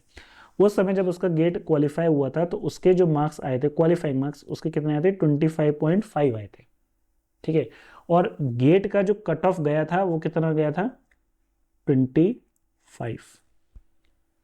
तो मुझे ये बताओ सिंपल सा, गेट का कट ऑफ गया था 25 और उसके आए थे 25.5। क्या लगता होगा उसके नाम के आगे सिलेक्टेड लिखा होगा कि नहीं लिखा होगा? लिखा होगा। सिलेक्ट हुई होगी कि नहीं हुई होगी? हो गई होगी। अंतर कितने का? केवल 0.5 का। अच्छा एक बार बताओ, कोई एक बच्चा तो ऐसा रहा होगा ना जिसके मार्क्स 24.5 आए होंगे? कोई तो बच्चा ऐसा होगा ना जिसके 24.5 आए होंगे। ये बच्चा सिलेक्टेड हुआ होगा कि नॉट सिलेक्टेड हुआ होगा? Not selected. क्या इसको पूरा एक साल बाद अब दोबारा मौका मिलेगा गेट का एग्जाम देने का? No, he has to repeat 1 more year. तो अंतर दोनों ही केस में कितने का था? 0.5 का। अब ये बस मुझे बता दो कि ये मेरी जो स्टूडेंट है जिसका सिलेक्शन हुआ और एक ऐसा बच्चा जो 0.5 से जिसका नहीं हुआ होगा, क्या उन दोनों के दिमाग में जमीन आसमान का अंतर होगा? क्या ये वाला जो मेरी स्टूडेंट है बहुत ज़्यादा हाईली इंटेलिजेंट हो रही होगी, या ये जो बच्चा 24.5 जिसके आए होंगे ये बेवकूफ़ रहा होगा? नहीं, इन दोनों के दिमाग में मामूली सा अंतर, या कभी कभी तो नहीं कह सकते हैं अंतर होगा ही नहीं, सेमी इंटेलिजेंस के होंगे। अरे यार 0.5 का ही तो अंतर है, लेकिन ये वो लाइन के आगे थी, ये लाइन के पीछे था। अब सोचो कि अगर उसका ये वाला क्वेश्चन गलत हो गया होता, जो मैंने अभी 2 मार्क्स का हो गया, तो क्या होता? उसको रिपीट करना पड़ता और 1 साल बाद फिर एग्जाम देना पड़ता, और कह नहीं सकते थे कि 1 साल बाद एग्जाम कैसा आएगा, हो भी सकता नहीं भी हो सकता। अब जस्ट इसका हुआ 25.5 में रैंक आई होगी कुछ हजारों में, कोई फर्क नहीं पड़ता बेटा रैंक से। बात तो आपको पीएचडी में एडमिशन लेने, तो मैंने ही सजेस्ट किया था कि काम करो तुम अप्लाई तो करो, आईआईटी में करो, आईएससी में करो, जहां वैकेंसी निकल रही है, क्योंकि वहां क्या बोलते हैं वो रैंक नहीं मांगते, वो आपकी क्वालिफाइंग डिग्री मांगते हैं। उनके एलिजिबिलिटी क्राइटेरिया में भी लिखा होता है नेट और गेट क्वालिफाइड, ये नहीं लिखा होता विद और इंडिया रैंक इतनी होनी चाहिए, ये क्राइटेरिया नहीं है। ये तो जब आप इंटरव्यू देते हो, जब आप उसके सामने मुंह खोलते हो ना, तब आपको डिटरमाइन करते कि लेना है कि नहीं लेना। तो उसने बहुत जगह किया था, बोल भी रही थी कि सर मेरा तो इतनी ज़्यादा रैंक आई है, मेरे को आईटीज वाले क्यों लेंगे। मैंने कहा अरे यार घर पे बैठने से तो कुछ भी नहीं होगा, या तो फिर लोकल यूनिवर्सिटी से किसी गाइड के अंदर कर लो। आप लोगों ने तो देखा ही होगा पिछले ज़माने में गाइड का क्या होता है कि भाई आप सब्जी लेके आ रहे हो, किराना लेके आ रहे हो, ऐसा होता है, मैं झूठ नहीं बोल रहा। तो ये सारे काम कर रहे हैं, फिर आपकी पीएचडी होती है अगर ऐसा करना है कि आपको एक अच्छी जगह से रिसर्च करनी है। तो अल्टीमेटली उसने किया जैसा मैंने कहा, और फिर अल्टीमेटली उसे मेरिट से कॉल आया था, मेरिट से। तो उसने मेरिट से पीएचडी करी, 5 साल में पीएचडी हो गई। फिर उसके आधार पे उसने कॉलेजेस में अप्लाई किया ना, एक किसी प्राइवेट कॉलेजेस में उसे एज असिस्टेंट प्रोफेसर जॉब मिल गई। आज उसकी सैलरी 55-60 थाउजेंड है, और उसको लोग शादीशुदा है, मैरिड है, तो उसको कहीं बाहर मूव भी नहीं करना है, and she is very happy. सोचो जस्ट बाय दिस डिफरेंस कितना बेटा, 0.5 से। और आपको लगता है कि आप कितने कैजुअली ले लेते हो कभी कभी क्वेश्चन को, आपको नहीं लगता? आपको नहीं लगता आपके कितने क्वेश्चन ऐसे हुए होंगे जो सिर्फ इस बात से गलत हो गए होंगे कि आपने क्वेश्चन ही ध्यान से नहीं पढ़ा? बेटा ये सारी की सारी आदतें मैं कोशिश कर रहा हूँ कि आपकी एग्जाम में ना हो, जितनी गलती करना है यहाँ कर लो, क्योंकि एक क्वेश्चन आपको भारी पड़ सकता है, एक क्वेश्चन आपकी ज़िंदगी को कहाँ से कहाँ ले जा सकता है आप ही को नहीं पता। एक क्वेश्चन की वजह से सीधे या तो आप मेरिट में होगे, या तो आप आईआईटीज में होगे, नहीं तो घर पे बैठ के रिपीट कर रहे होगे। डिसीजन आपका है। इसलिए make it as a habit of now. आज हम अभी हमारा पहला ही चैप्टर चल रहा है, लेकिन अभी आप ये हैबिट बनाइए क्या, कि आप जब भी कोई क्वेश्चन को सॉल्व करोगे तो इत्मीनान से पहले उसे पढ़ोगे, ध्यान से समझोगे क्या लिखा है, फिर सॉल्व करोगे, भले ही कितने अच्छे से आपको क्यों ना आता हो। आप जल्दबाजी में कोई नहीं करोगे बेटा, जल्दबाजी आपको कॉस्ट कर सकती है। वो एक आपने ऐड सुना होगा ना, एक टपकती बूंद, नहीं सुना? वो एक किसका ऐड आता है, वो फेविक्विक का किसका आता है, फेवी किसका कुछ आता ना अरे यार वो तुम लोगों ने देखा होगा ना ऐड यार, बोलता है वो एक बाप मर रहा होता है, उसका बेटा पेपर पे साइन करवाने आता है, उसमें पहले 1,000 10,000 1,000 10,000 लिखता है, पापा 1 0 और पापा तो 1 0 पापा 1 0, फिर जो से दाग गलत है 1 0, 3 4 0 लगा देता है, उसका बाप निकल लेता है, फिर तो वाह खुश हो रहा होता है। ऊपर से एक बूंद टपकती है पानी की, छत लीक कर रही होती है, और उसका क्या होता है, वो 1 है, उस पर पड़ जाती है, 1 हो गया। अब सिर्फ क्या बचता है, 0। नहीं देखा? आई थिंक किसका था वो, कुछ एग्जैक्टली याद नहीं, पर वो ऐड याद है।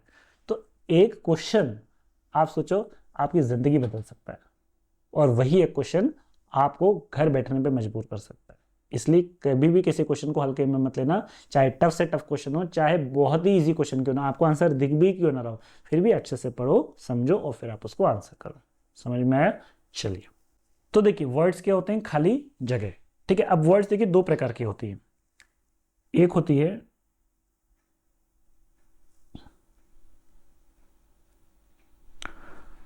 प्लेनर वर्ड्स, इसे हम 2D वर्ड्स भी कहते हैं, और एक होती है नॉन प्लेनर वर्ड्स, जिसे हम 3D वर्ड्स भी कहते हैं। ठीक है, अच्छा प्लेनर वर्ड आपकी दो प्रकार की होंगी, कौन कौन सी? एक होती है आपकी ट्रायंगुलर वर्ड, और एक होती है आपकी स्क्वायर प्लेनर वर्ड। ठीक है, और नॉन प्लेनर ये आपकी 3 प्रकार की होंगी।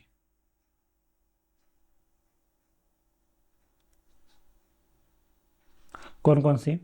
एक होगी आपकी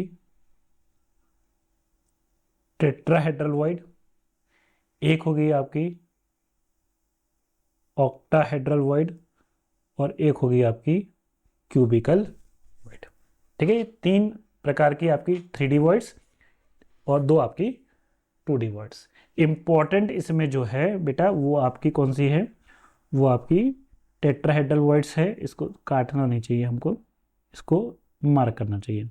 टेट्राहेड्रल वर्ड्स और ऑक्टाहेड्रल वर्ड्स ये मोर इंपॉर्टेंट है, सबसे ज़्यादा पूछी जाने वाली वर्ड यही है, बाकी पढ़ना तो हमें बेटा सभी है।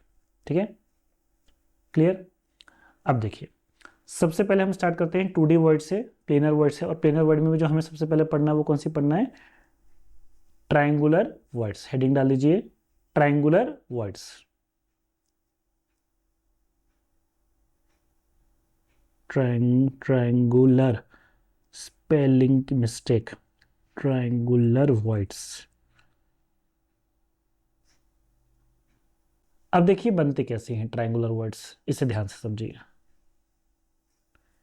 एक पार्टिकल ड्रॉ कर रहा हूँ मैं, ठीक है। इसी को मैं बिल्कुल as it is copy paste करूँगा, ठीक है, ताकि आपको, अरे यार ये गलत हो गया ना, इसी साइज का चाहिए मुझे,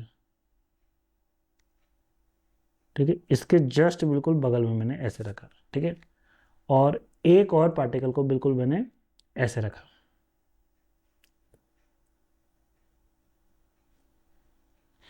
ये ठंड के टाइम में ऐसा हो जाता है, हाथ का थोड़ा सा लोचा है, ये उठा के ये रखा, ये ठीक है, समझ में आ रहा है। अब इसके सेंटर को अगर आप देखोगे ध्यान से, ये सेंटर, ये सेंटर, ये सेंटर, ये तीन पार्टिकल को जब मैं बीच में रखूंगा तो इनके बीच में आपको क्या दिख रही है, एक वॉइड दिख रही है। और अगर ध्यान से देखने की कोशिश करोगे तो ये जो वॉइड बन रही है, ये बिल्कुल किस शेप की दिख रही है आपको, एक ट्रायंगुलर शेप की दिख रही है, ठीक है। इसका भी अपना एक सेंटर होगा, ठीक है। अब मैं आपसे पूछूं, इस मैरून लाइन को, एक ट्रायंगल है, इसको करता हूं 10 टाइम्स जूम, ठीक है, कुछ ऐसा दिखेगा। अरे बोलो ठीक है। ये कुछ नहीं किया, ये बस इसी चीज को 10 टाइम्स क्या कर दिया, जूम कर दिया। अब मुझे पता ये वॉइड है, ट्रायंगुलर वॉइड। अब मैं आपसे पूछूं, बताओ इस वॉइड के अंदर मैक्सिमम कितने साइज का पार्टिकल आप रख सकते हो। मैक्सिमम पार्टिकल का जो साइज होगा वो कितना बड़ा पार्टिकल इस वॉइड के अंदर रख सकते हो। तो सिंपल ज्योमेट्री आपका हो गया कि इस ट्राइंगल का ये, ठीक है, तो जो इसके सेंटर को टच करे ऐसे साइज का मैक्सिमम पार्टिकल आप इसके अंदर क्या कर सकते हो, रख सकते हो। ये थोड़ा सा है ना, बनाने में ऐसा हो गया है, बट आप समझ रहे हो ना इस चीज को, थोड़ा सा ये ऐसे, ये साइज का पार्टिकल आप मैक्सिमम इस वर्ड के अंदर रख सकते हो। अब क्योंकि वर्ड छोटी है तो इसके अंदर पार्टिकल भी छोटा ही आएगा। तो लेट से इसका जो रेडियस है, ये, इसको कह रहा हूँ छोटा आर। अब ध्यान रखना, ये लेंथ, ये छोटा, इसी को जूम करा है मैंने यहाँ पे। और इस सेंटर को अगर मैं ज्वाइन करूँ, ये सेंटर को, तो ये भी एक ट्रायंगल बनते हुए दिखाई दे रहा है। अच्छा, इसका जो है कैपिटल आर, क्यों, ये एक्चुअल पार्टिकल्स है। इन पार्टिकल्स को मिला के जो वर्ड क्रिएट हुई है उसके अंदर मैक्सिमम साइज का जो पार्टिकल रख सकते हैं वो छोटा ही रखेंगे, छोटा आर होगा।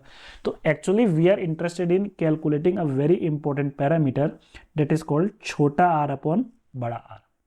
इसी को कहते हैं रेडियस रेशियो, जो आगे चल के बहुत ज़रूरी है और बहुत इंपॉर्टेंट है और बहुत काम आने वाला है।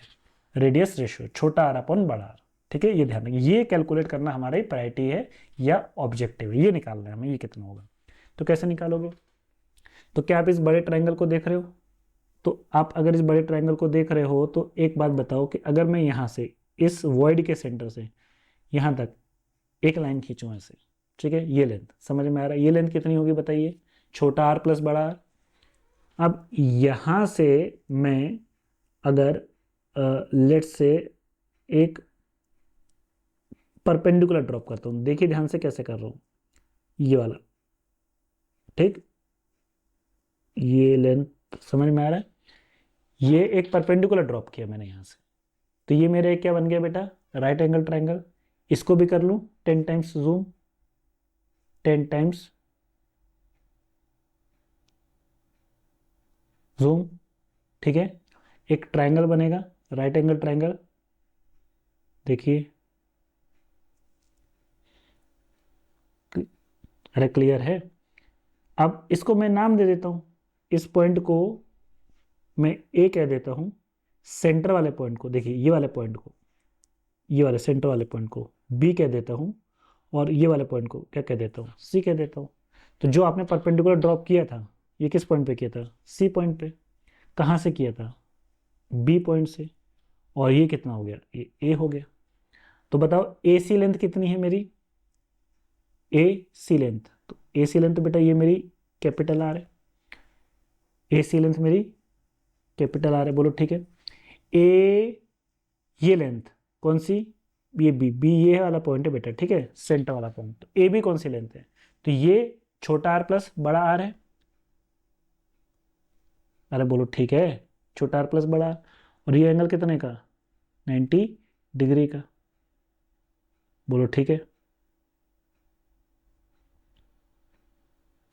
और क्या आप मुझे बता सकते हो ये एंगल कितने का होगा? कौन सा? ए और सी के बीच में ये एंगल ऑब्वियसली 30 डिग्री का। क्यों 30 डिग्री का?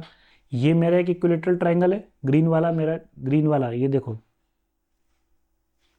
ग्रीन वाला ये मेरा क्या है? Equilateral triangle. तो ये एंगल क्या होता है? हर एंगल 60 डिग्री। तो ये इसका एंगल बाइसेक्टर है, तो ये क्या होगा इसका? 30 डिग्री। तो अब बस मुझे क्या निकालना है? अगर मैं इसका कॉस 30 डिग्री ले लूँ तो कॉस क्या होता है बेटा? Base upon hypotenuse. तो बेस क्या है ये आपका? AC लेंथ, ये आपकी बेस है, तो ये कितना है? R, और अपॉन हाइपोटेन्यूज जो कि क्या है? छोटा r प्लस बड़ा R। और कॉस 30 कितना होता है? √3/2। ठीक है, अब क्या करो, इसका इनवर्स ले लो, तो कितना हो जाएगा? 2/√3। Capital R plus R upon बड़ा R। क्या इसको ले सकता हूँ मैं? 1 प्लस R अपॉन R, छोटा r प्लस बड़ा R। हमारा ऑब्जेक्टिव क्या था बेटा? क्या कैलकुलेट करना? Radius ratio. तो अगर मैं यहाँ से दोनों साइड -1 कर दूँ तो 1 और -1 कट जाएगा, केवल क्या बचेगा? R अपॉन छोटा r, और यही हमें चाहिए था। तो देयरफॉर बहुत सिंपल सा डेरिवेशन है, R अपॉन छोटा r ये कितना हो जाएगा? 2√3 -1। अब आप इसे कैलकुलेट करिएगा तो देखिएगा आपका आंसर आएगा 0.155। तो ये हमारा रेडियस रेशियो है। इसका मतलब क्या हुआ? इसका मतलब क्या हुआ? तो आपको पहले इसका मतलब भी तो समझना पड़ेगा। ये जो रेडियस रेशियो निकाला है 0.155 है, इसका मतलब क्या है? इसका मतलब ये है कि अगर हम छोटा r निकालें तो ये आएगा 0.155 टाइम्स कैपिटल R के। ठीक है, और ये कहलाता है इसका लिमिटिंग, क्या कहलाता है? रेडियस कहलाता है। ठीक है, इसका मतलब क्या है कि ये जो आपने जूम किया था ना, एक छोटी ट्रायंगुलर वॉइड थी, इसके अंदर ये जो पार्टिकल है इसका मैक्सिमम साइज कितना हो सकता है? 0.155, केवल 0.15 टाइम्स ऑफ बड़ा R। मतलब जो आपके पार्टिकल का साइज है उसका 0.15।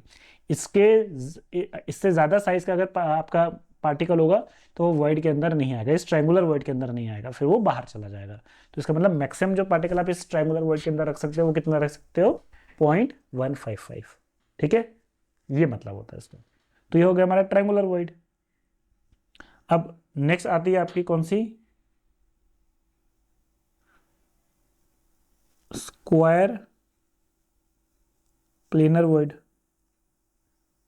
तो देखिए स्क्वायर प्लेनर वॉइड क्या होगा? तो स्क्वायर प्लेनर वॉइड के लिए क्या करना है? बिल्कुल एज इट इज, जैसे मैं बना रहा हूं वैसे के वैसे 4 पार्टिकल्स को जमा के रख दो।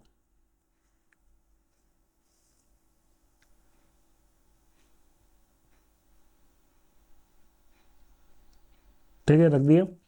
अब आप देख रहे होगे कि इनको अगर आप ज्वाइन करो, इसको ध्यान से ज्वाइन करो, तो मोर और लेस ये एक स्क्वायर बनता आपको दिखाई दे रहा होगा। मोर और लेस आपको एक ऐसी वर्ड दिखाई दे रही है, स्क्वायर वर्ड दिखाई दे रही है। ठीक है, इसके अंदर आपने एक पार्टिकल रखा है, तो इसका आपको क्या निकालना है? छोटा r अपॉन कैपिटल R। तो ये कैसे निकालोगे?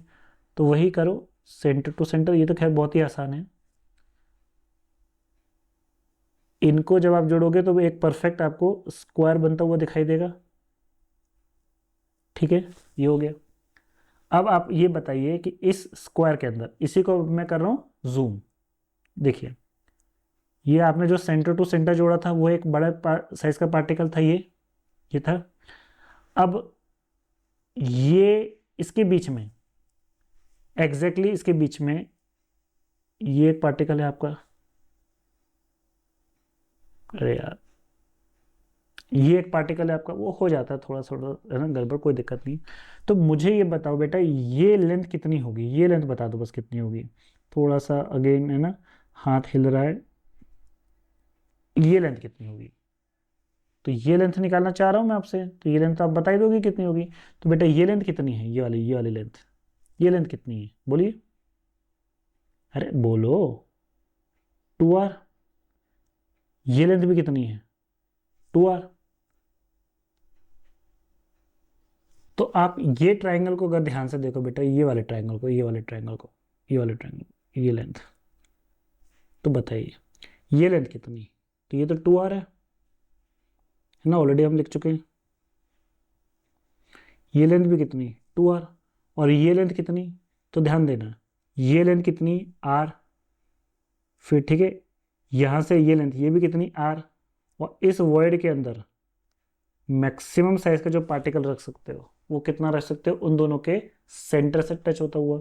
तो ये लेंथ टोटल कितनी हो जाएगी, 2 छोटा r, ठीक है। तो total length capital R plus capital R capital R capital R plus 2 छोटा r, that is 2 of r plus छोटा r लिख सकता हूँ ये लेंथ। अरे बोलो ये ठीक हो जाएगी, 2r प्लस छोटा r ये लेंथ। अब आपको क्या निकालना है बेटा, अब आप यहाँ पे ये एंगल 90 डिग्री का, ये एंगल कितने का होगा, 45 डिग्री का। अब मैं यहाँ से अगर cos 45 डिग्री ले लूँ तो कितना होगा, बेस अपॉन हाइपोटेन्यूज, तो बेस कितना है बेटा 2r, हाइपोटेन्यूज कितना है 2 ऑफ r प्लस छोटा r। तो देख बेटा 2 से 2 कट जाएगा, क्या बचेगा r upon capital R plus small r, और cos 145 कितना होता है 1/√2। तो क्या करो फिर इन्वर्स लेके माइनस कर दो जैसे पहले किया था, तो टेकिंग इन्वर्स एंड -1। तो जब आप इन्वर्स लोगे तो क्या हो जाएगा r plus r upon capital R is equal to √2, और इसको लिख सकते हैं 1 प्लस r अपॉन छोटा r बराबर √2। दोनों साइड -1 करोगे तो ये बचेगा r अपॉन छोटा r, और ये √2 -1, तो √2 कितना होता है बेटा 1.414, -1 करोगे तो ये कितना आ जाएगा r अपॉन छोटा r, बोलिए 0.414, ठीक है। तो ये हो गया आपका रेडियस रेशियो किसका, स्क्वायर प्लेनर वॉइड का। क्लियर। अब बेटा नेक्स्ट हेडिंग डाल के रख लीजिए, हमारी वॉइड कौन सी होगी जो हमें पढ़नी है, टेट्राहेड्रल वॉइड्स। कोशिश तो मेरी थी कि मैं यहीं करा दूं, पर वीडियो की लेंथ थोड़ी लंबी हो जाएगी, इसलिए कोई बात नहीं, अगले वीडियो में हम करेंगे टेट्राहेड्रल वॉइड्स। तो ये टेट्राहेड्रल वॉइड जो होती है ना, अब यहाँ से आपकी कौन सी वर्ड्स स्टार्ट हो जाएंगी, 3D वर्ड्स, और ये टेट्रा और ऑक्टा यही तो सबसे इंपॉर्टेंट वर्ड्स हैं, ठीक है। तो आई होप आज का वीडियो आपको, आज का सेशन आपको अच्छा लगा होगा, मज़ा आया होगा आपको कोऑर्डिनेशन नंबर सीखने में, है ना। ईमानदारी से बताओ क्या ऐसा आपने कहीं और पढ़ा है ना। अब आप ईमानदारी से खुद सोचो कि अब आपको किसी भी यूनिट सेल का कोई सा भी नियरेस्ट नेबर पूछ लिया, आप बता सकते हो, आपको कंसेप्ट पता चल गया, आपको ट्रिक पता चल गई। हमने बेसिकली ये सीखा था, फिर हमने डेंसिटी कैलकुलेट करना सीखा, न्यूमेरिकल्स किए और वॉइड्स के बारे में जाना। तो वॉइड्स होते हैं 2 प्रकार के, प्लेनर और कौन गया, प्लेनर और नॉन प्लेनर। प्लेनर में 2 होते हैं, ट्रायंगुलर वर्ड्स और स्क्वायर प्लेनर वर्ड, और इनका हमने क्या निकालना सीखा, रेडियस रेशियो, जो आगे चल के बहुत काम आने वाला है, ठीक है। इसलिए मैं यहाँ पर आपको कैलकुलेट करके बता रहा हूँ। और अब नेक्स्ट क्लास में हम सीखेंगे कैलकुलेशन ऑफ रेडियस रेशियो, छोटा r अपॉन बड़ा R for 3D voids, that is tetrahedral, octahedral और क्यूबिकल वर्ड्स, ठीक है। तो मिलते हैं अगले सेशन में। I hope you thoroughly enjoy the session. Take care, good bye.